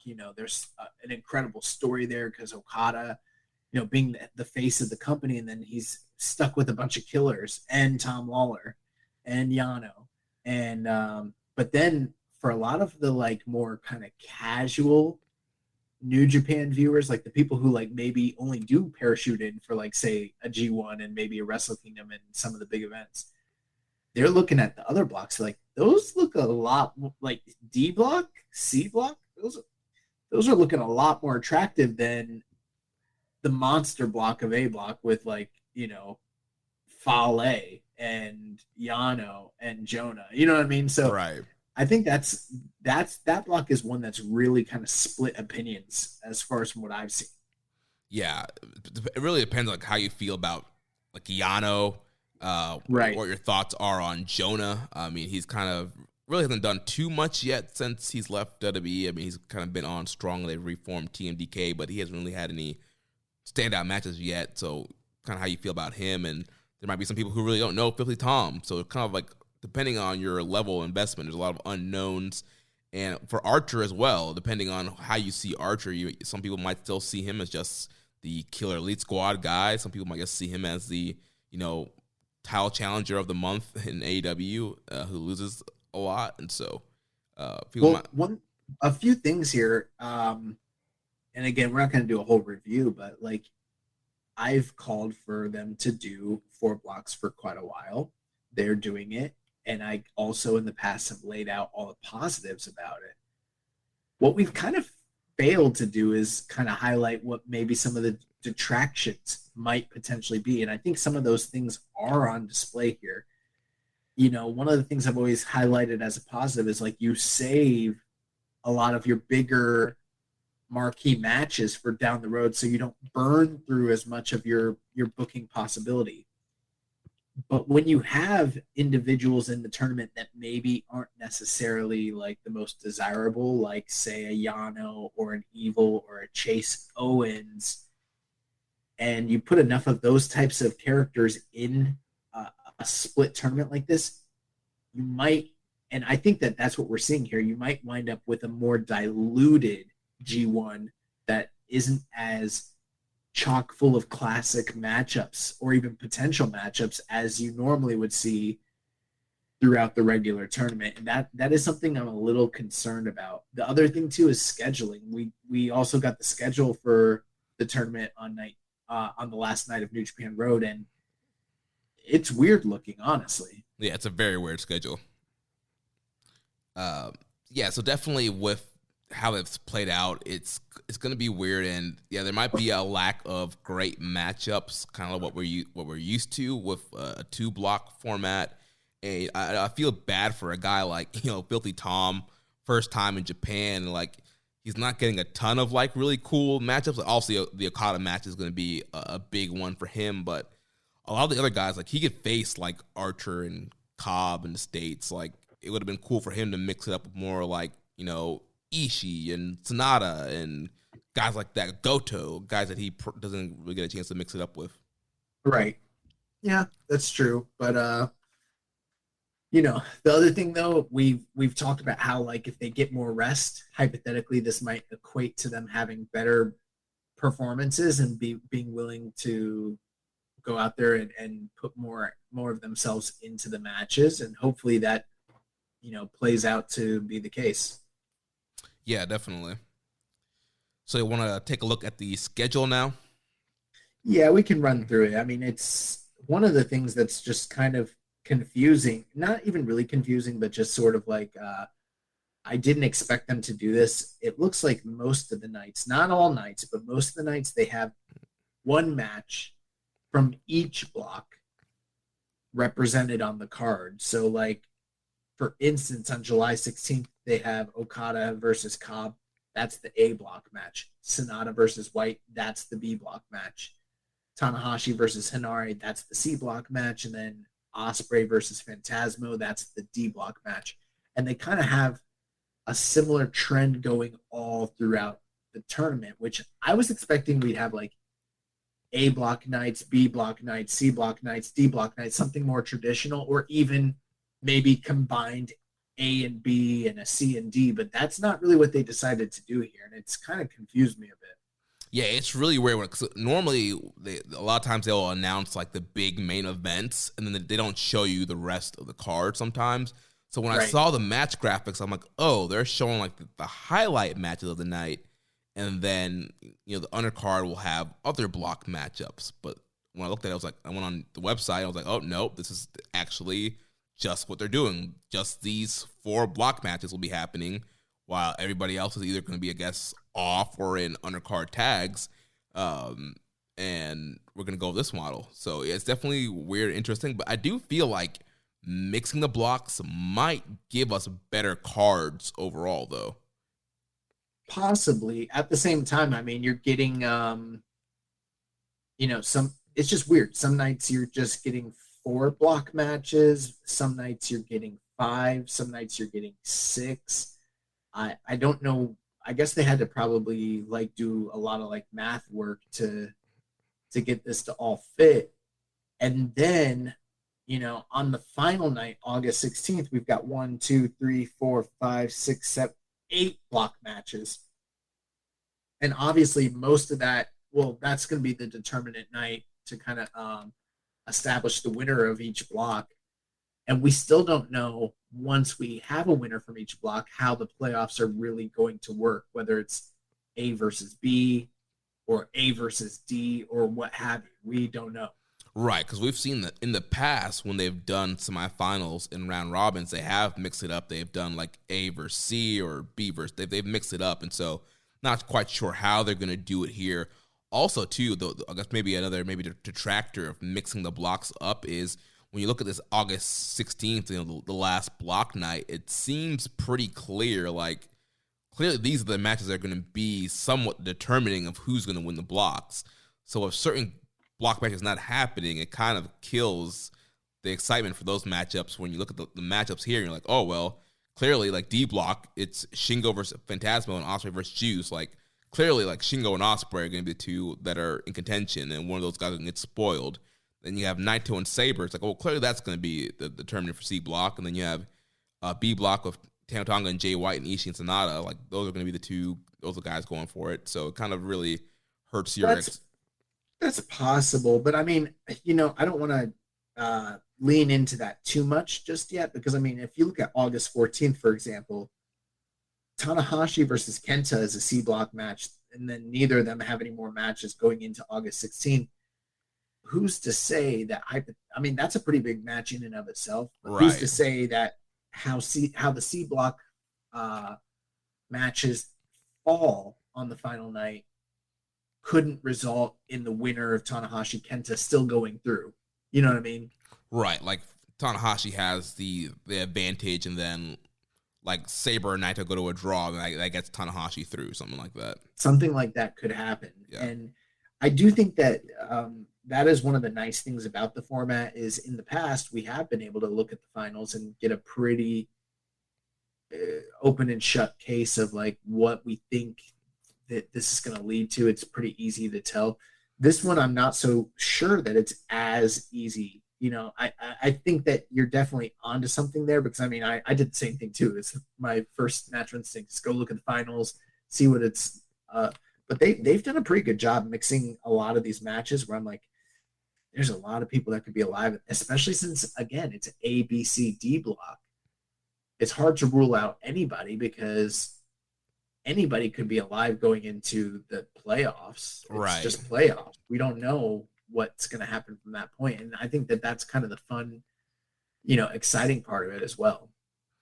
Yeah, so yeah, definitely adding that could mix some things up. And also there are some matchups, also Jonah and Bad Luck Fale on the final night. I don't think that's really going to be a block determiner, but that winner of that could bump, I don't know, Cobb and Lawler or somebody else from the A block to win the block like you were mentioning. Right.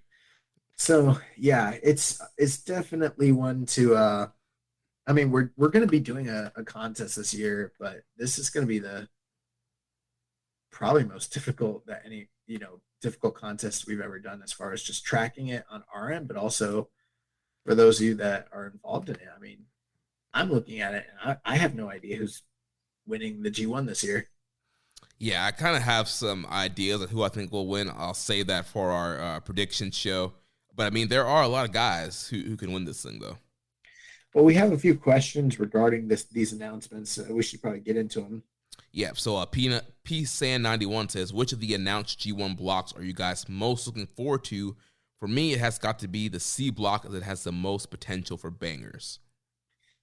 Yeah, I think I agree with him there. I mean, it's kind of hard to discount that Oh, you know what? No, I'm sorry. That is a great block, but for me, it's got to be D block. That's the one that stands out the most to me. I mean, you got Osprey and Shingo and Juice and ELP in there. And then the three guys who were like low man on the totem pole, Yoshihashi, David Finlay, and Yujiro, have all shown themselves to be able to go out there and have great matches when called upon to do so. And they have the right dance partners to do that with. So for me, this is the best block easily. Yeah, I think on paper, C might look better because you're going to get Tanahashi Naito, or you're going to get Tanahashi Sabre, you're going to get Sabre Naito. You're going to get some big matches, Tanahashi, Kenta, Sabre, Kenta. There's some like big matchups that historically have been great. But like you said, when you look at that D block, though, it's like, to me, it's going to be the Osprey and Shingo challenge. Like, these guys are going to give everybody like 4-star matches, the whole block. You know, Osprey can have a great match with anybody. So everybody he faces, he's going to elevate and just be great matches. Same thing for Shingo. So both those guys are going to elevate everybody. And then, like you mentioned, Dave Finlay has something to prove. First G1, you know, he's been trying to get in there forever. Like, he has a chip on his shoulder. Juice is going to be coming back from injury, and he has this no heel push. He's going to be trying to make a name for himself. ELP is going to be trying to make a name for himself, and so is Yoshihashi.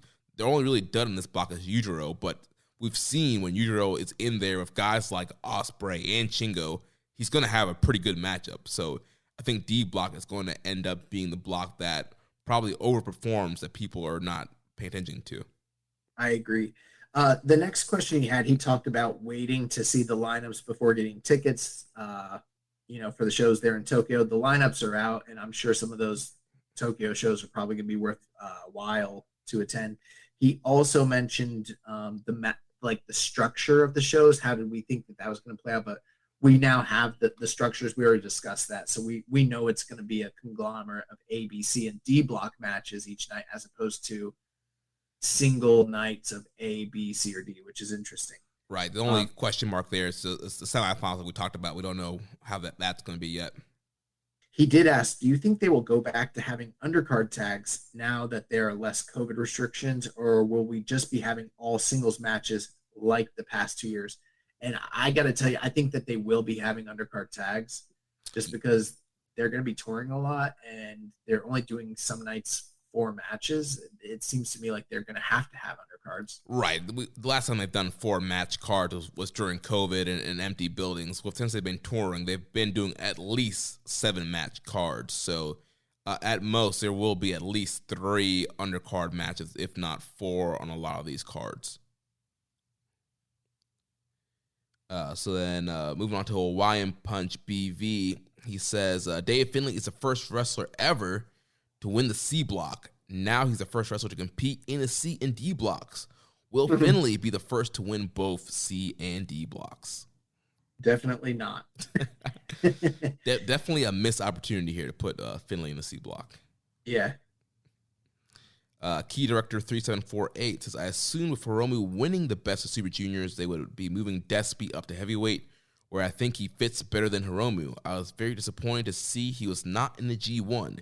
He, like Shingo, in his first, could have been the pin eater in a block instead of Yujiro or even Chase, but he still could have had at least one great win over a guy like Ishii or Goto, someone who could have won the block if not for a random loss to Desperado.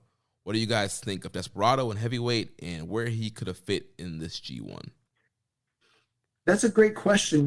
I think that there's something to that because we've seen Desperado have some pretty compelling matches with heavyweights, whether it was Shingo for the Never title, whether it was Okada during this past year's New Japan Cup. We've seen him wrestle, I believe, Ishii as well. Yeah, didn't he wrestle Ishii in New Japan Cup? Something like that. Yeah. So, I mean, we've seen him have some open weight, style matches.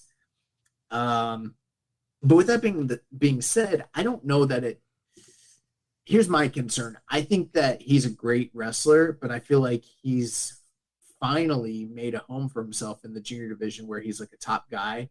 And if you move him up to heavyweight, I don't think that he necessarily has the personality, build, or charisma to get pushed in the same way. Like, say, you mentioned Shingo. Sure, Shingo ate a lot of pinfalls that first G1, but he his wrestling was so dynamic that like within a couple of years he was the world champion and a top guy in the company. And I just can't see that happening for. I personally struggle with Hiromu. That's my concern with Hiromu getting moved up, and I have more concern for Desperado. I like Desperado a lot, but I just feel like if he got moved up, he'd get lost in the shuffle, and he'd be like, I hate to say it, but within a few years, a guy like Yujiro or a David Finlay or someone like that. I don't know if that would be a good move for him. Yeah, you know, he compared them to Shingo. When you look at the kayfabe, like Shingo destroyed the junior division, like literally beat everybody except Will Ospreay, and then went to heavyweight. I mean, you look at Desperado, who's a guy who's struggled with some junior heavyweight. So also a guy like Shingo, who's kind of mopped the division. It made a lot of sense, like kayfabe wise and business wise, to move him up to heavyweight and see what he could do there. For Desperado, I definitely think, I don't know, like you mentioned, I think his bread and butter is going to be in the junior division. Maybe at some point, could they put him in a G1? Sure, but I don't think you want to really hurt him. I don't think every junior that goes in the G1 is always the beneficial thing to do. I mean, we've seen in the past, like Liger wasn't in G1s, and I don't think that it really did a lot for him in being a heavyweight. And so I think for a guy like Desperado, I think focusing on being a top junior and not eating a ton of pinfalls in the G1 would be better off. I mean, at some point, maybe, yes, they could move him up. I mean, there have been a few occasions where, like, I'm like, wow, this guy really does have something. And maybe if he were to be able to capture that and take that up to heavyweight and really, you know, get a following, possibly. But I mean, I don't know. I feel like, for instance, just kind of give you an example, a guy like Taichi has started to finally get some of that same sort of like public support. It's not doing a lot of wonders for him, even. You know what I mean? He's still kind of booked as a mid-carder. Right. So those are my concerns. Less Commission 7252 says, will there be a G1 Pick'ems contest this year? Yes, we are planning on doing a contest. Also, like I was saying, we still need to kind of figure out how they're going to do the semifinals so we can get that bracket together and get that out for you guys to enter in. Also asks, the D block is a predictable pin eater block for Ospreay and Takagi to get their points at the end, in my opinion. My question is, which block do you guys believe will have the best matchups? This year's block has no factions other than Bullet Club facing one another, so there will be fresh and watchable rematches that we all can enjoy, and this has been the best lineups we've had in the G1 since the pandemic had started, and hopefully every year or so it keeps getting better like this. I guess I could mostly agree with that. I don't know if here's the thing. I'm hesitant to co-sign that and say this is the best lineup for G1 because we've never done this format, and I don't know what it's going to look like in practice. You know what I mean? And maybe we're, you know, a few months from now just talking about how legendary and incredible this was, and then maybe in a few months we're talking about maybe they should go back to 2 blocks and 20 guys. Yeah. But there are a lot of good points there. I do think that it's great that we're having less faction matchups in the tournament, at least up until the finals, and save for a few Bullet Club exceptions. And I also think it's interesting with, like, for instance, D block. He mentions he thinks Ospreay and Takagi are going to be the major point leaders of that block, and that probably is the case. But the idea that only one of those 2 guys can go through to the semifinals, not even the finals, but like only one of them is going to get to go through to vie to go through, you know, that last little gauntlet. That's kind of interesting in a way to think of it that way. It's like you got 2 top stars and one of them is getting knocked out, you know? Yeah. But I wouldn't, you know, also I do think they're going to be 2 top guys, but I don't think there's going to be, you know, pinning a bunch of people. I mean, also you have Juice Robinson in here who's coming off of a big heel push. I think he's going to get some wins and be in contention to potentially be in a block final. Also, I don't think Dave Finlay is going to get a ton of wins here, but again, maybe this is a start of something for him. And with Phantasmo, we really don't know what the plans are. If they are going to go full-on heavyweight with him from here on out, he might get some surprise wins here. And again, that last night with him and Ospreay, that could be the match that kicks Ospreay out of the contention, and then that could really, you know, start some things for ELP and push him forward. Right, but keep in mind too, these guys only have 6 matches in each block, not the standard 9 that we're accustomed to. So a win or a loss carries a lot more weight than it did in the past. Yeah. And that probably shrinks the field of potential upsets and, the things that we're used to from the G1, that unpredictability. I'm sure it's still going to be there, but maybe not to the same level that we're used to. I feel like this, because like, for instance, this past year with New Japan Cup, we saw New Japan Cup unfold in a way that we've never seen it unfold before. I won't be surprised if we see this year's G1 unfold in a somewhat similar fashion. I don't expect personally that some like up and coming no name guy wins his block by hook or crook and then makes it into those semifinals. I feel like they're going to set it up for like a top 1 or 2 star from each block to be the ones that come through. And that means a lot less losses for those types of, wrestlers. Yeah. A lot less parity too. Yeah, which is good. And then Var's question about who has the best, which block will have the best matchups, kind of like we already said. I feel like looking on paper, C block might be the tempting one to say that's going to be the best matchups, but I still think the D block with having Ospreay and Shingo in there, I think the D block is probably going to produce the best matchups. So he wants us to go ahead and rank and rate with a grade each block. And I have my opinion. I don't know if you want to do it separately. I could do it pretty quickly, I think. Yeah, we can do it one by one and give our grades. So for me, for D block, I'm going to give them an A, because I think all around that's probably the best block. I'm going to give B block a B. I'm going to give C block a B minus. And then I'm going to give A block a C plus. And that is pretty much my ranking. I've got D block first. This could be surprising to people, but I got B block in the second up place. You look at that field: Jay White, Tomohiro Ishii, Sonata, Tama Tonga, Great-O-Khan, Chase Owens, and Taichi. There's very little fluff in that group. There's a lot of compelling, fresh, new matchups that, and then a lot of classic ones that we've seen as well. That just seems like the more exciting group. I know that C block has Tanahashi and Zack and Kenta, but they also got Hanare. They also got Evil. They got Goto, who is a great wrestler but kind of boring. And Naito has kind of seen the best years pass him by. I'm not convinced that C block is better than B block for me personally. And then A block, I think, is compelling and might surprise a lot of people. But on paper, it's just not the same caliber of match quality that the other blocks have. So that's my ranking. I'm going D, B, C, A.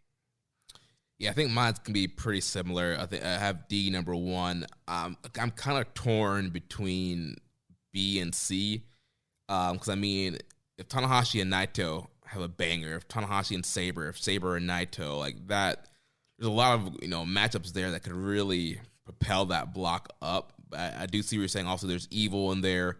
There's Kenta. We don't know how he's gonna be. There's Aaron Hanare, who obviously works hard, but he's not that top level.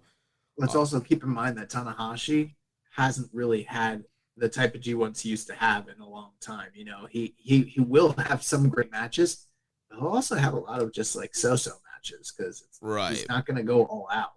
But with less matchups, maybe he'll be more tempted to go all out. And there was that Naito match a couple of years ago in the G1. It was just absolutely like killer on that first night. And so, like, if that happened, then Sabre has been on a fire roll lately. So if Sabre's out there and getting great matches out of people, like this block could end up being really, really good. Right. And then the B block is obviously got Ishii in there. You're going to have the Bayface, Tama Tonga, Jay White, Great-O-Khan, Taichi. Yeah. Well, I think about it more. Bro, that's what I was saying. When you think about it for half a second and you look at them and you're like, Taichi and Ishii? Right. Come on, bro. Like, and babyface Tama Tonga and champion Jay White And you know what I mean? And Okan, who's surging right now, and Chase Owens, who always kind of surprises and rarely puts in a bad performance. Who the low man on this group is Sonata. Sonata, who's a great wrestler, who's had classic matches in the G1 and usually turns up for G1. I don't know, man. Yeah, I think I'm going to give B the slight edge over C. So, yeah, I'll go D, B, C, and A. That's my rankings for them. Same rankings. Yeah. All right, let's see here. So that was the last question. So that wraps it up for G1 blocks and schedules. Any other final thoughts before we move on to New Japan Strong? It's going to be interesting. Let's get into Strong real quick. All right, so yeah, we had night 3 of the Collision Tour for New Japan Strong in Philadelphia. Show opened up. We had Jarrell Nelson, JR Kratos, and Royce Isaacs of Team Filthy defeating the Android, Alex Coughlin, Kevin Knight in the DKC, 9 minutes and 21 seconds. I saw a lot of people criticizing Alex Coughlin's, what is he, a cyborg or android? Android. Okay. Yeah, I saw people really criticizing it, talking about how shitty it looked, and it was so hokey. I thought it was pretty cool. I don't know, man. I mean, I thought like part of I wasn't really digging like the spider claw looking things coming out of his armor. I don't know, man. Like to me, it's like, okay, what's the big complaint been so far about these LA Dojo guys? You know, they're all kind of generic. They don't really stand out aside from the great look and the great work. Like they don't have established characters. And then Coughlin goes out there and tries something different, and everyone wants to like crap on him for it. And I'm like, I don't know. I thought it was kind of cool. Like, but then again, I liked Glacier growing up, so that tells you what kind of. Like, I think that the light up mask is cool. I think part of the armor could be cool. The claw things are a little bit kind of hokey for me, but I mean, like I said, it's something different, and I think it'll make him stand out for sure. Also, I love the Legion of Doom and Demolition, so I mean that's gonna tell you I'm gonna like a person that comes out in body armor. Yeah, so he had his big debut here, this new gimmick as the Android, and continuing the feud between him and JR Kratos. Post-match, him and Kratos continued to brawl up and down the arena, not paying attention to the match result or what was happening in the matchup. So it seems like down the line we're going to get a singles matchup, a rematch with JR Kratos and Alex Coughlin, and yeah, they're always fun when they interact together, and Kratos gets so much heat, and they kind of do the same spots where Coughlin finally gets the big belly-to-belly and takes Kratos over, and the crowd always goes crazy for it.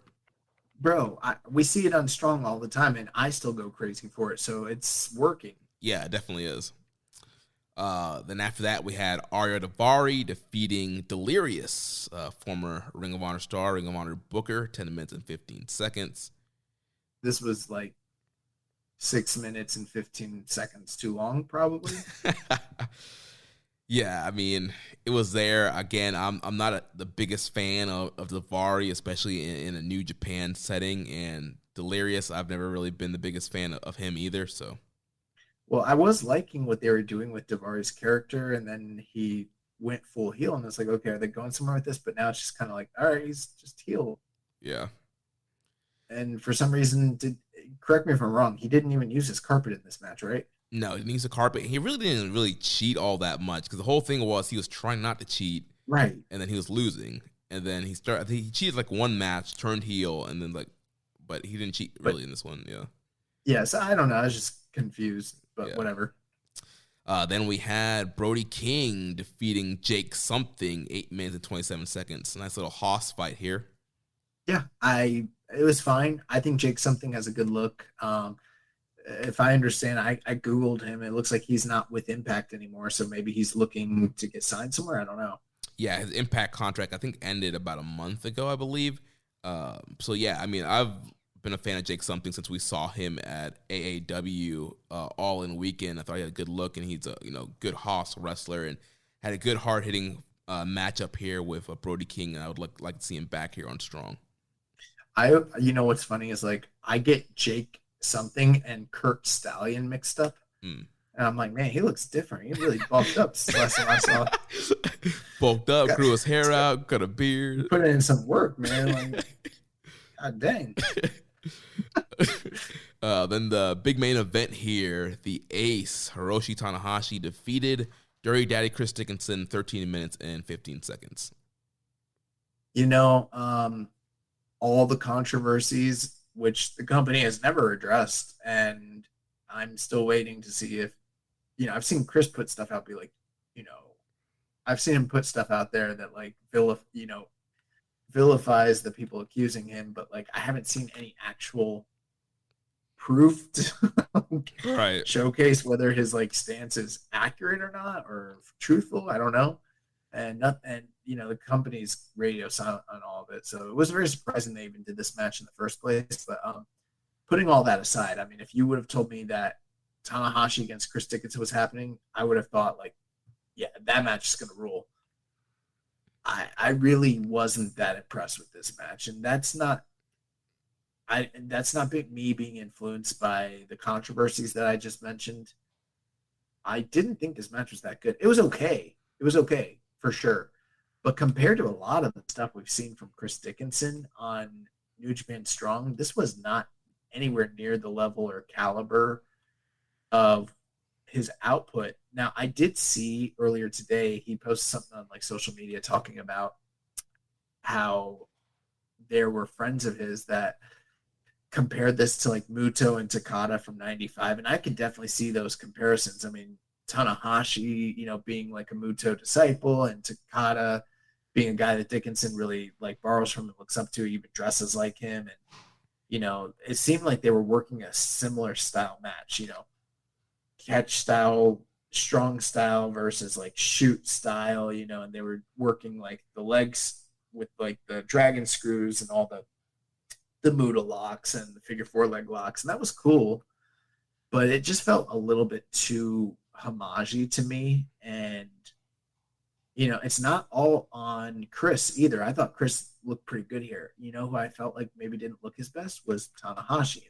I'm not saying that that's because he wasn't his best. I mean, Tanahashi definitely knows when to like turn up and when not to. And on this night in the 2300 arena against Chris Dickinson in the middle of the card, I don't know if he felt the need to like, be the ace on that evening, but I don't know. I just felt like it was an okay match. I'd probably go like 3 1/4, but considering the names involved, I just really thought, and it was a main event for this episode, I thought it's going to be really something special in it. Yeah, it's just kind of average. Yeah, I was underwhelmed too. It definitely felt like Tanahashi was just doing a house show match. Like, right. Gonna go out there, like, have a nice solid, matchup. We'll do some holds, some reversals. I'll hit you with a high fly flow. Get out of here, kid. And that's what it felt like. Yeah, like we've seen Dickinson have some wars on here, have some great matchups, and this just wasn't it. And honestly, I've kind of felt like since Dickinson returned from injury on Strong, like his matches haven't. Yeah, I know. Have been a little bit weird, so I don't know what's going on. Yeah, I agree. And I mean, who knows? He really came back from that injury in record time. And I mean, I don't know. I'm not a doctor. I can't say if like maybe he came back too soon or not. But I mean, the work might seem like that could be the case, Yeah. Also, again, there were those allegations around this exact same time, and who knows what kind of toll that might have taken on him from like a psyche standpoint. I don't know. But right, yeah. Even the crowd, they definitely popped for the finish, but for the majority of the match, they were pretty quiet. And I was surprised by that. They popped for the entrances. We got big Tanahashi chants, and then they were quiet during the match. Do you think that the extenuating circumstances could have potentially influenced that as well? Probably, yeah. I mean, it's Philadelphia. They're a pretty smart crowd. That's what I'm thinking too. Yeah. Also, they're Phillies. They're kind of assholes anyway. So. Right. Well, but yeah, you compare that Dickinson match. Compare this to like his match with like Suzuki on Strong. You know what I mean? Right. Completely different. Night and day. Yeah. So next week we'll have night 4 of the Collision Tour. The main event, the Strong Openweight Championship matchup with Filthy Tom Lawler defending against Fred Rosser. If Rosser loses, he has to leave New Japan Strong. We'll also have Minoru Suzuki versus Tony Deppen and David Finlay versus Danny Limelight. Honestly, I mean, top to bottom, that sounds like a much better show just because Suzuki Deppen sounds awesome. Lawler Rosser has been awesome the last 2 times, and then Finley Limelight's probably gonna be fun. So Yeah. And then we also got the brackets for the Strong Openweight Tag Team Championship Tournament, which was filmed. The first rounds were filmed this past weekend on the Ignition Tour in LA. So the team, on the left of the bracket, originally, which was supposed to be Christopher Daniels and Carl Fredericks. Fredericks was replaced by Yuya Uemura, and that kind of plays into our first news story. Fredericks kind of went on this kind of crazy tirade on Twitter when he wasn't announced as a G1 participant and was very upset that he wasn't in the G1. And it seems like those comments have come to bite him in the butt, and he was off of this tournament, off this tour. So we're going to have Daniels and Yuya Uemura taking on the Factory of Nick Komoroto and Aaron Solo. Then on the bottom half of the left bracket, it'll be TMDK, Mikey Nichols, and Shane Hayes taking on the West Coast Wrecking Crew. Then on the right side of the bracket, we'll have a team called the Midnight Heat taking on the Stray Dog Army, which will be Barrett Brown and Mysterioso. And then on the bottom half of that bracket, we'll have the Dark Order, represented by Evil Uno and Allen 5 Angels, taking on Aussie Open. Yeah, interesting brackets here. So,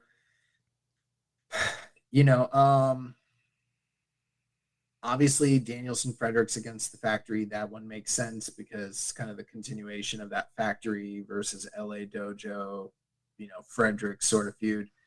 WCWC, that's West Coast Wrecking Crew. Okay, them against TMDK. That one's interesting. It's like heel versus heel. Right, and those are 2 strong teams. I feel like that was something, those 2 teams would be separated. Yeah. And then we have Stray Dog Army against Midnight Heat. Midnight Heat, I looked them up. Team of Eddie Pearl and Ricky Gibson. They are primarily like from Defy and Prestige. They wrestle on UWN. I've never seen them. One of the guys kind of looks like to me like if Eddie Guerrero and like Terry Funk had a baby. I think didn't the Midnight Heat wrestle? I think they wrestled with Kevin Knight in the DKC when they did the Seattle tapings. Did they? I think so. Pretty sure. Yeah, they did, and I thought they were pretty good. Yeah. They're that team, aren't they? Yeah. Yeah, so that actually makes sense. Yeah, they're pretty good. I forgot that that's who that was. So, yep. They'll be taking on the Stray Dog Army, and then the Aussie Open versus Dark Order match is interesting because I don't know which members of Dark Order it is. But, Evil Uno and Allen Angels. Yeah, got to bring in another bald guy with a beard because Stu Grayson's not there. Right. So that one's going to be interesting. And then, we're going to have tag team champions coming out of this. I don't know what to think. I mean, my initial thought is West Coast Wrecking Crew, but I mean, this one's kind of open. It could be anybody. Yeah, my initial, when the announcement was first announced, I was like, oh, it's going to be West Coast Wrecking Crew. But with Aussie Open in there, and it seems like Aussie Open is going to be regular on Strong, I could easily see Aussie Open winning this thing also. Well, that was my thought too, but I'm just like, how much are they actually going to be around the States? Yeah. That's my question with that. If that's the plan, then yeah, I can see Aussie Open definitely being like the inaugural champions. And then they just add more gold to the United Empire. Yeah. So that one's going to be fun to kind of see how it unfolds, and very much looking forward to Tom Lawler versus Fred Rosser. I mean, that's been the most storied rivalry of New Japan Strong, and 2 classic matches, and they're going to have a third one. I haven't watched any of the Fred Rosser documentary that they got going, but this week coming up, I'm going to watch it. We can maybe discuss it next week on the show. Yeah, I haven't had a chance to watch them either. I know there's like 2 parts. I plan on watching them before the title match, but I heard they're good and should be fun watching those and that Rosser-Lawler matchup.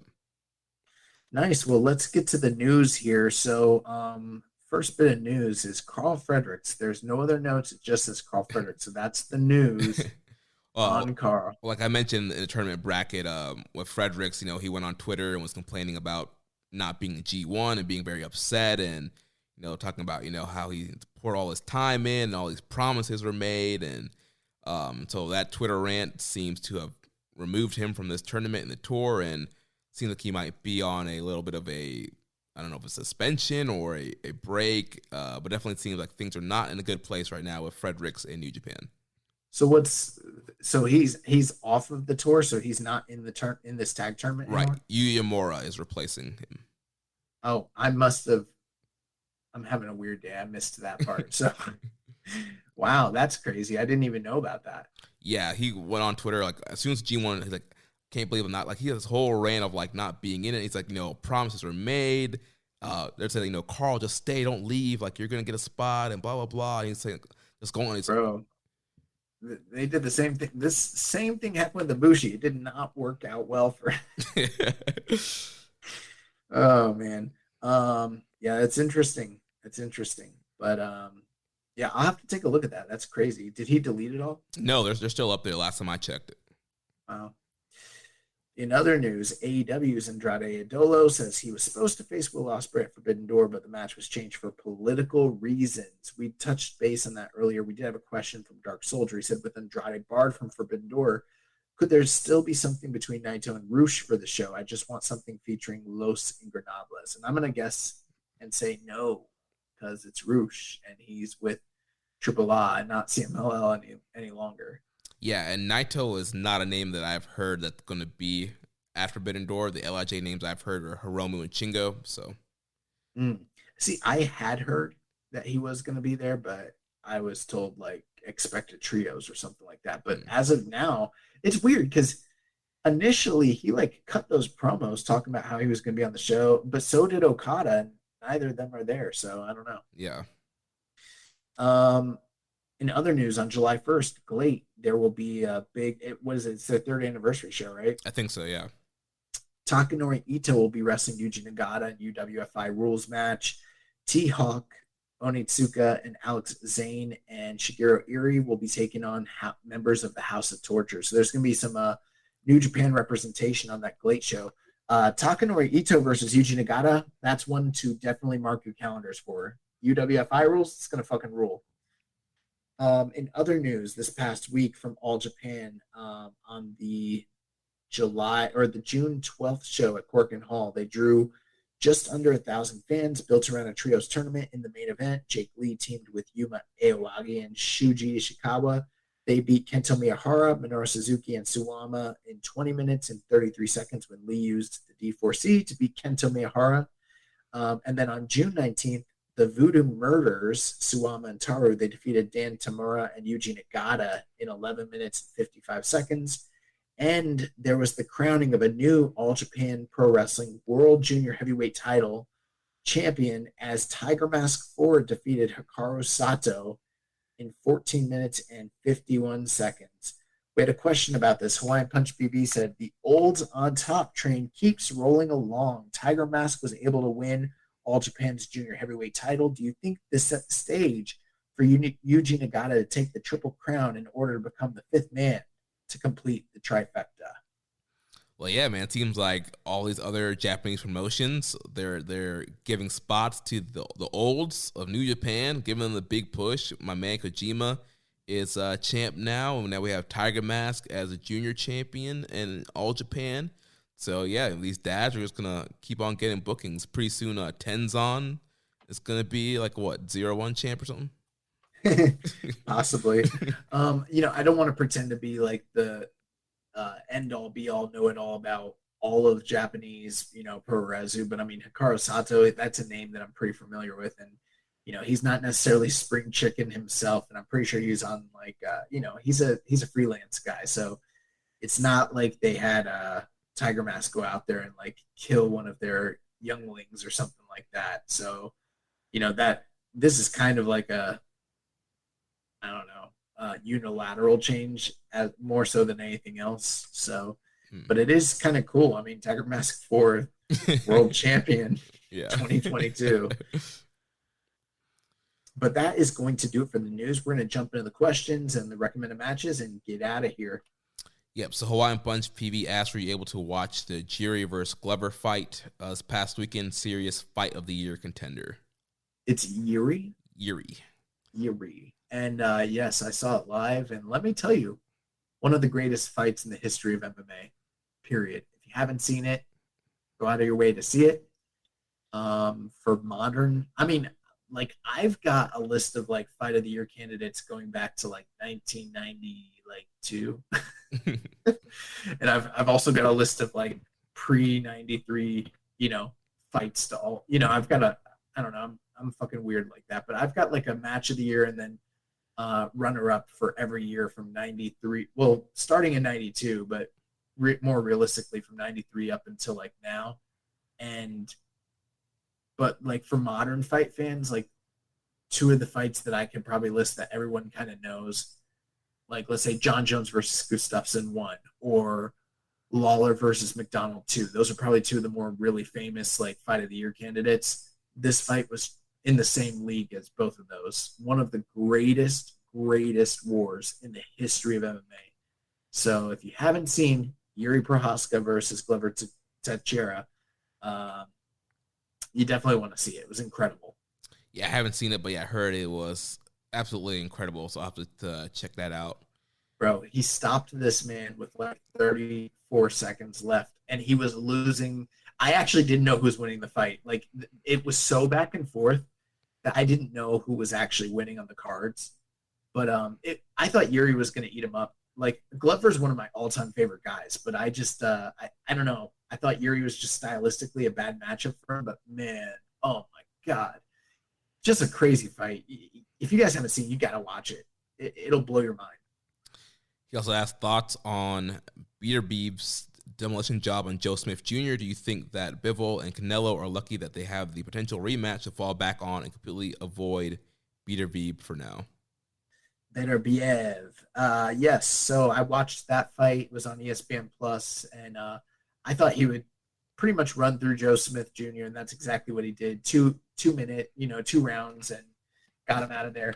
I did notice though there was a couple nice counters that Joe Smith hit him with in the first round, and he was also able. Now he shouldn't have utilized his jab from that mid range the way he did. He was too flat footed and opened himself to all those vicious, clubbing blows from Beterbiev.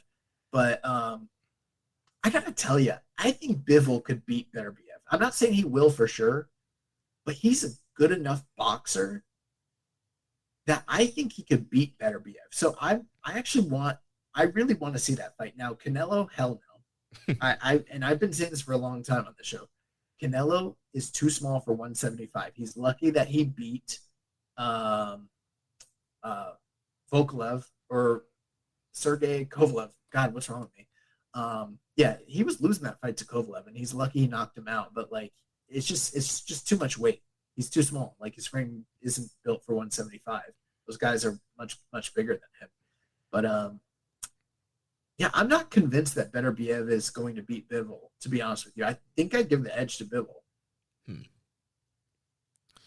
Next from the Dark Soldier, says, last week I brought that they wasted O'Reilly versus Goto when in reality they could have had Max Caster win the Battle Royal. Goto beats Tanahashi in a 59-minute classic, then in Forbidden Door. Angry that he lost, Tanahashi helps Castro win, shakes Billy Gunn's hand in a moment that rivals Steve Austin and Mr. McMahon shaking hands. At WrestleMania 17, Tanahashi joins the Acclaimed and Gun Club, and of course starts an air guitar scissoring party. Scissor me, daddy. What say you?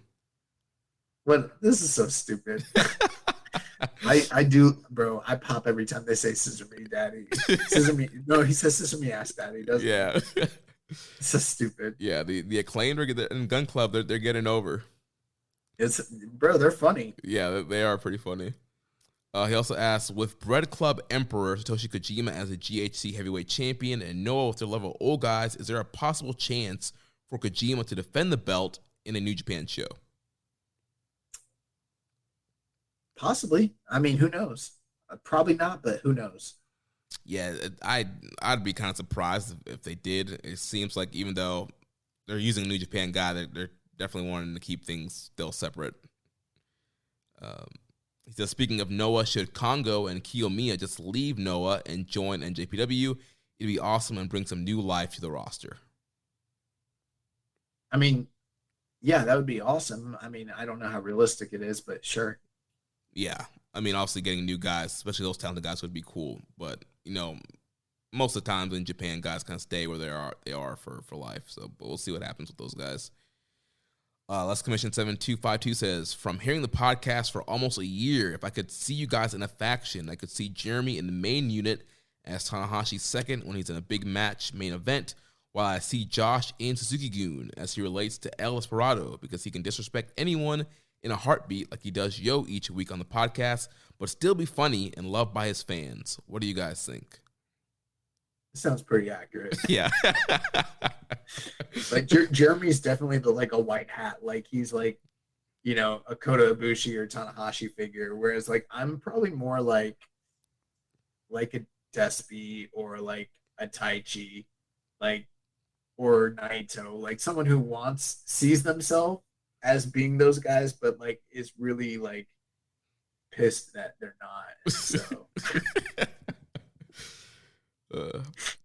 last question here from Boots and Burns. He says, I know you guys get questions about boxing and MMA all the time, but I'll ask you something about kickboxing. Have you checked out the match with Tenshin and Takaru, two kickboxing's P4P best in the biggest fight in Japanese combat sports in the last 20 years?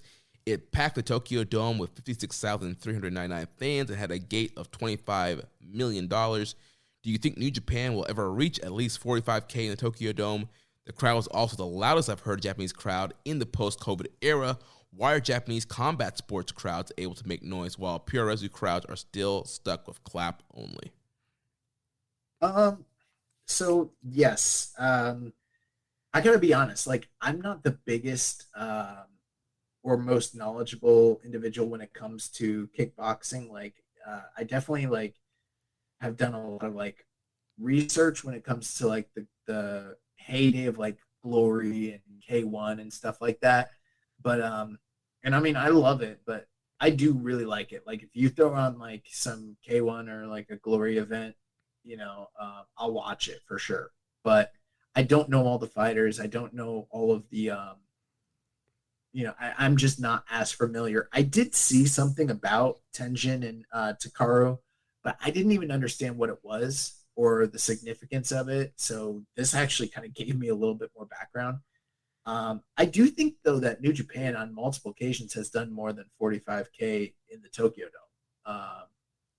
Even recently, if I'm wrong, I don't know. I feel like a few years ago they were doing pretty close to that or more. I think they hit 40. I think was the highest they hit, if I'm remembering correctly. Okay, gotcha.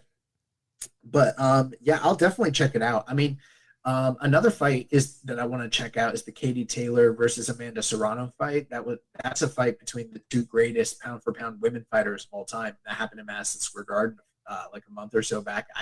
I heard it was like the fight of the year in boxing, period, men or women. I didn't get to check that out. So I've just been really busy with my studying and trying to keep up with wrestling for the show. Now that I've got a brief reprieve before I go into my next licensing, that's definitely a fight I want to check out. But I saw a lot of people sharing stuff about it. I didn't know what was going on. Yeah, I'm not quite sure why they're able to cheer for combat sports and not wrestling yet. Hopefully that changes soon because these fans are desperate to cheer. We saw that on the Cork and Hall show today and can desperately help inject some life into New Japan shows. Nice. Well, that is going to do it for questions this week. Thank you all for those of you that submitted questions. If you're listening and you'd like to submit questions, we post them every week on Reddit. You can also ask us questions on Twitter, in our Facebook group, The Wrestling Squared Circle, lots of different places. And if you're listening and you want to be involved, like, have at it. We welcome it, definitely. Definitely. So now let's end with the recommended match of the weeks. So also we didn't do one last week. So 2 weeks ago, I recommended match the Dominion 2012 match for the IWGP Heavyweight title, Hiroshi Tanahashi versus Hiroki Goto. 2011. Yeah.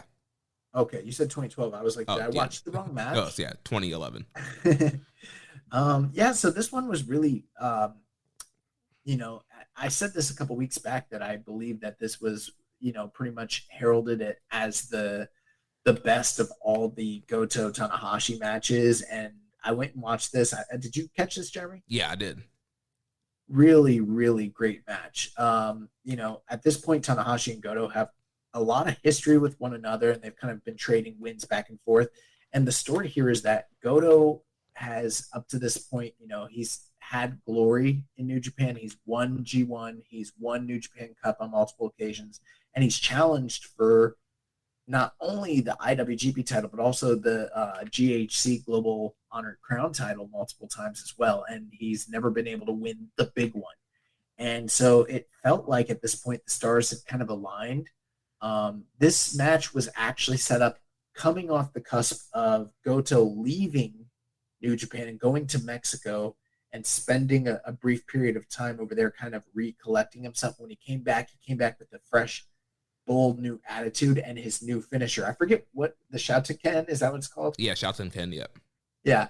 And that was supposed to be like his ticket to being able to win the big one. And prior to challenging for this match, he came out trying to challenge Tanahashi, who's like at his peak cockiness. And Tanahashi had already like rebuffed challenges from Goto in the past and pretty much was dismissive. And Goto headbutted this dude, and it was known as the headbutt, heard around the world. It like set the stage for this match. And the deal is basically like Tanahashi represents like this upper echelon of stardom that Goto had never reached. And all he had to do was go out there and beat Tanahashi, and he's going to fulfill his destiny and like take his place amongst the greats in New Japan. And he goes out there and he tries his damnedest, but Tanahashi is like at his peak. He's in his prime, and he is always one step ahead of Goto. And one thing I thought was interesting is how Goto really tries to rough up Tanahashi and utilize his strong style, offense. And Tanahashi is more than willing to go toe-to-toe with this guy and fight him in the trenches and stylistically do the exact same things. One thing I thought that was cool about the match, though, is that Tanahashi, even though he is more dynamic than him, even though he is faster than him and able to be a step ahead of him, the thing that separates them is how much more impactful any sort of major move Goto hits him with actually ends up being. So like Tanahashi will be wrestling circles around this guy, and then Goto will hit him with a lariat and lay him out. And it's like anytime he hits Tanahashi, he's like closing the gap that Tanahashi was putting between them. And so it's kind of like the whole match he's chasing Tanahashi's like building up points, getting ahead of him, and then boom, Goto like knocks some sense into him, and like it's like, oh, they're close again. But realistically, Goto never can actually get past Tanahashi, and the whole match is a microcosm for the reality that they're living in real life. And the other great thing about it is Tanahashi works the leg extensively, and that pays dividends at the end, because right when he's trying to go for the Shouten, he doesn't have the footing to get it. If he lands it, he's going to beat Tanahashi, but he can't land it. And Tanahashi ultimately is able to beat him with, twisted shouts and, sling blades and, dragon screws and dragon suplexes, and ultimately hits him with the double, high fly flow and gets him out of there 1, 2, 3 and dashes his dreams. And after this, they're pretty much done. I mean, they have one more major match in 2012 in the New Japan Cup, and Goto does beat him in the finals of the New Japan Cup, but Goto never wins the world title. And they never, ever do have another notable singles match outside of G1 climaxes for the remainder of their career up until just recently. And even that's kind of a footnote. This is the last major match of their rivalry, and Tanahashi wins. Yeah, it was an awesome matchup. It's always fun watching prime Tanahashi, and like you mentioned, with him going in the trenches of Goto, it kind of reminded me of the Shingo and Ishii matches, where even today Tanahashi is not afraid to kind of throw blows with those guys that like that never style of throwing the forearms back and forth. So yeah, really a fun matchup, and it was fun to watch that in the build to the Tanahashi Goto Dominion match this year Obviously, the Dominion match was nowhere near the heights of this matchup, but it was still kind of fun to kind of watch some of the peak of the rivalry. Well, it's also interesting because a lot of people consider this one of, if not the match of the year for New Japan. And, I look back at my fandom, and in like 2011, for me, like John Cena versus CM Punk is like the end all be all match of the year. And I'm like looking back, I'm like, from a story perspective, maybe, but like in ring, that match is not touching this match. Right. Oh, man. But my excursion match pick of the week from 2 weeks ago was the tag team match between Aussie Open and the Velocities from Rev Pro Epic Encounter 2022. And Jeremy, I caught this today. Unreal. What were your thoughts? Man, I watched it last night. This match was freaking incredible. Oh my God. Like this, and I know they had like tag match of the year last year, but this match, again, they did it again. They absolutely killed it. This match is definitely going to be ranking as one of the tag team matches of the year. Story of the match here, Aussie Open, they're part of the United Empire. They're kind of a top team in Rev Pro. They had just recently lost to Sunshine Machine, and they're trying to get back in contention for the Rev Pro titles. And then you have their rivals, Velocities, who they faced in the past, but is new to the Rev Pro audience. And they're both much smaller than the Aussie Open boys, Mark Fletcher and Kyle Fletcher and Mark Davis. Their names, yeah. But those guys, the Aussie Open guys, are much bigger than the Velocity guys, and that was a part of the story of the match. The Velocities, they would try to do a lot of high flying and high paced moves, but Fletcher and Davis are just way too strong for these guys. Using their power to just like toss these guys around like yesterday's trash.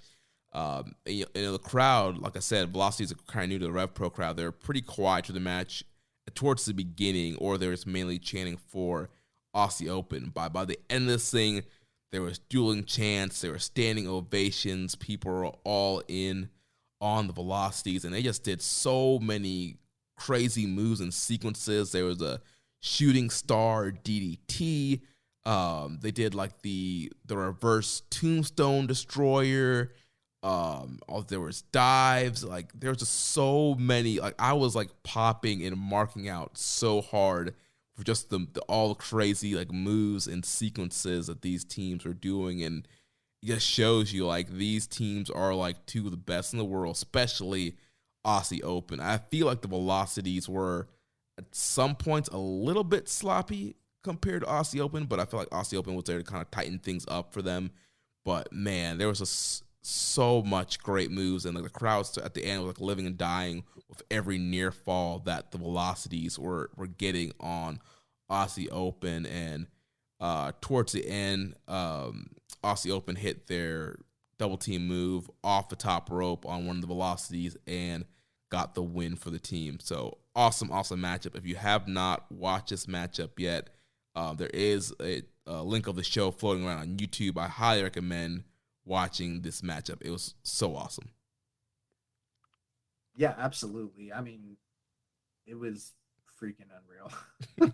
I feel like realistically, if more people saw this, it would definitely be like tag match of the year or even a match of the year contender.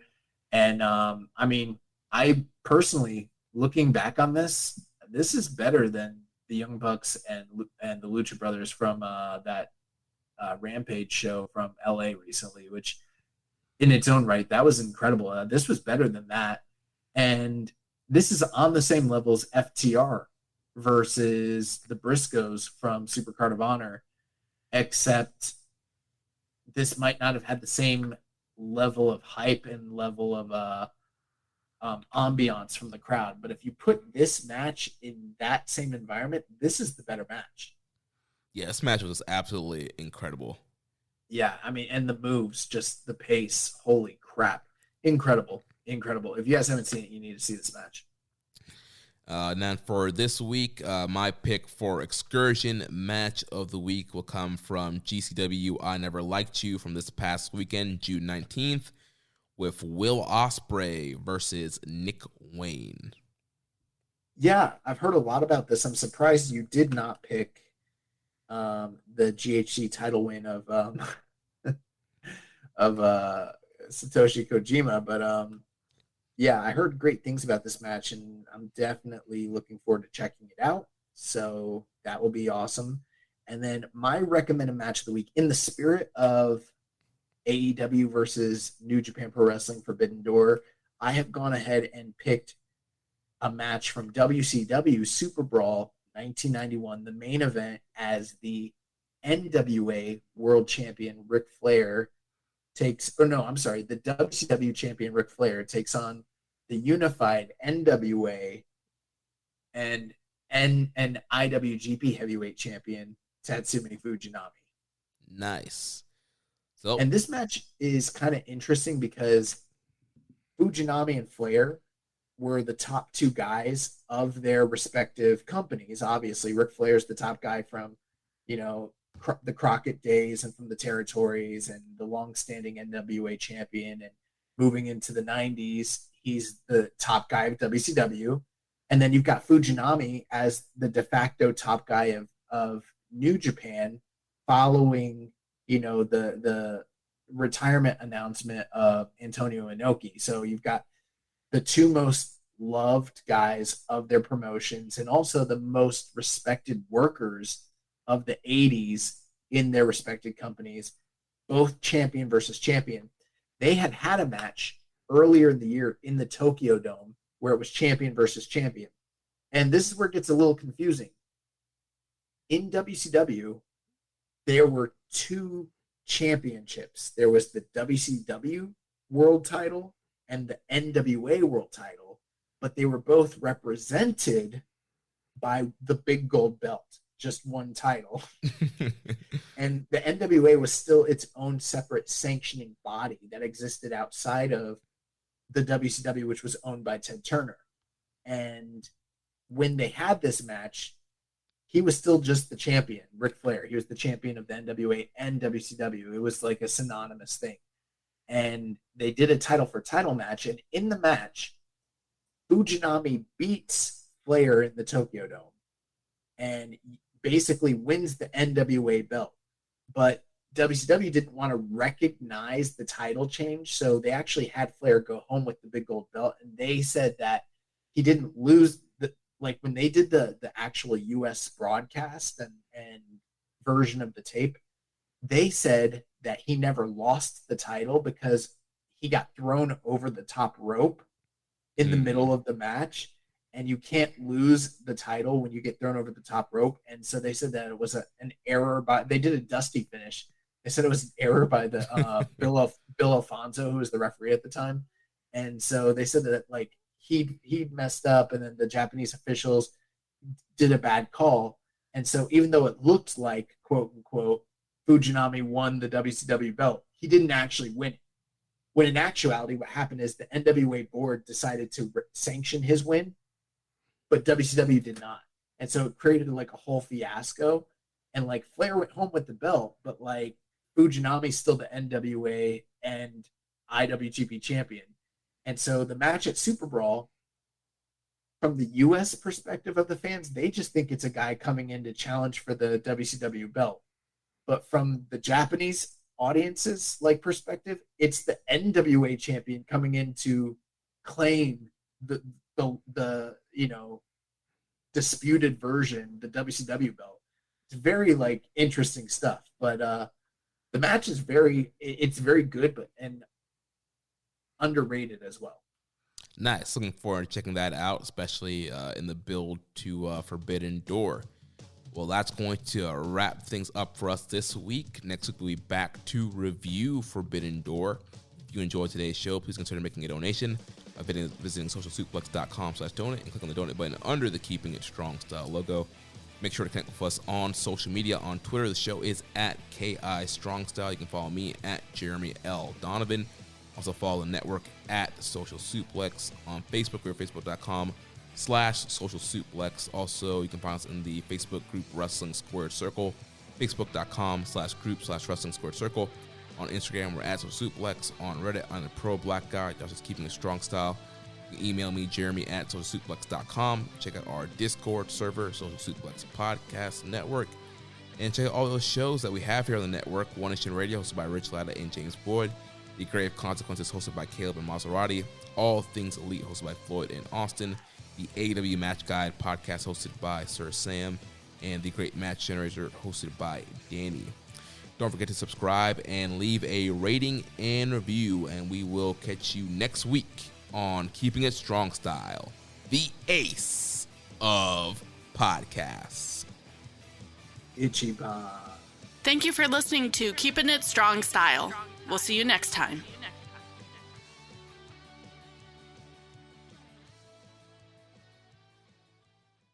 Gearheads know that some projects need so many parts, it feels like you need a whole storage unit just to store them. That's what eBay Motors' 122 million parts are for. Think of it as your virtual parts garage. They've always got the right fitment at the right prices. Use the eBay Motors app or visit ebaymotors.com. Let's ride.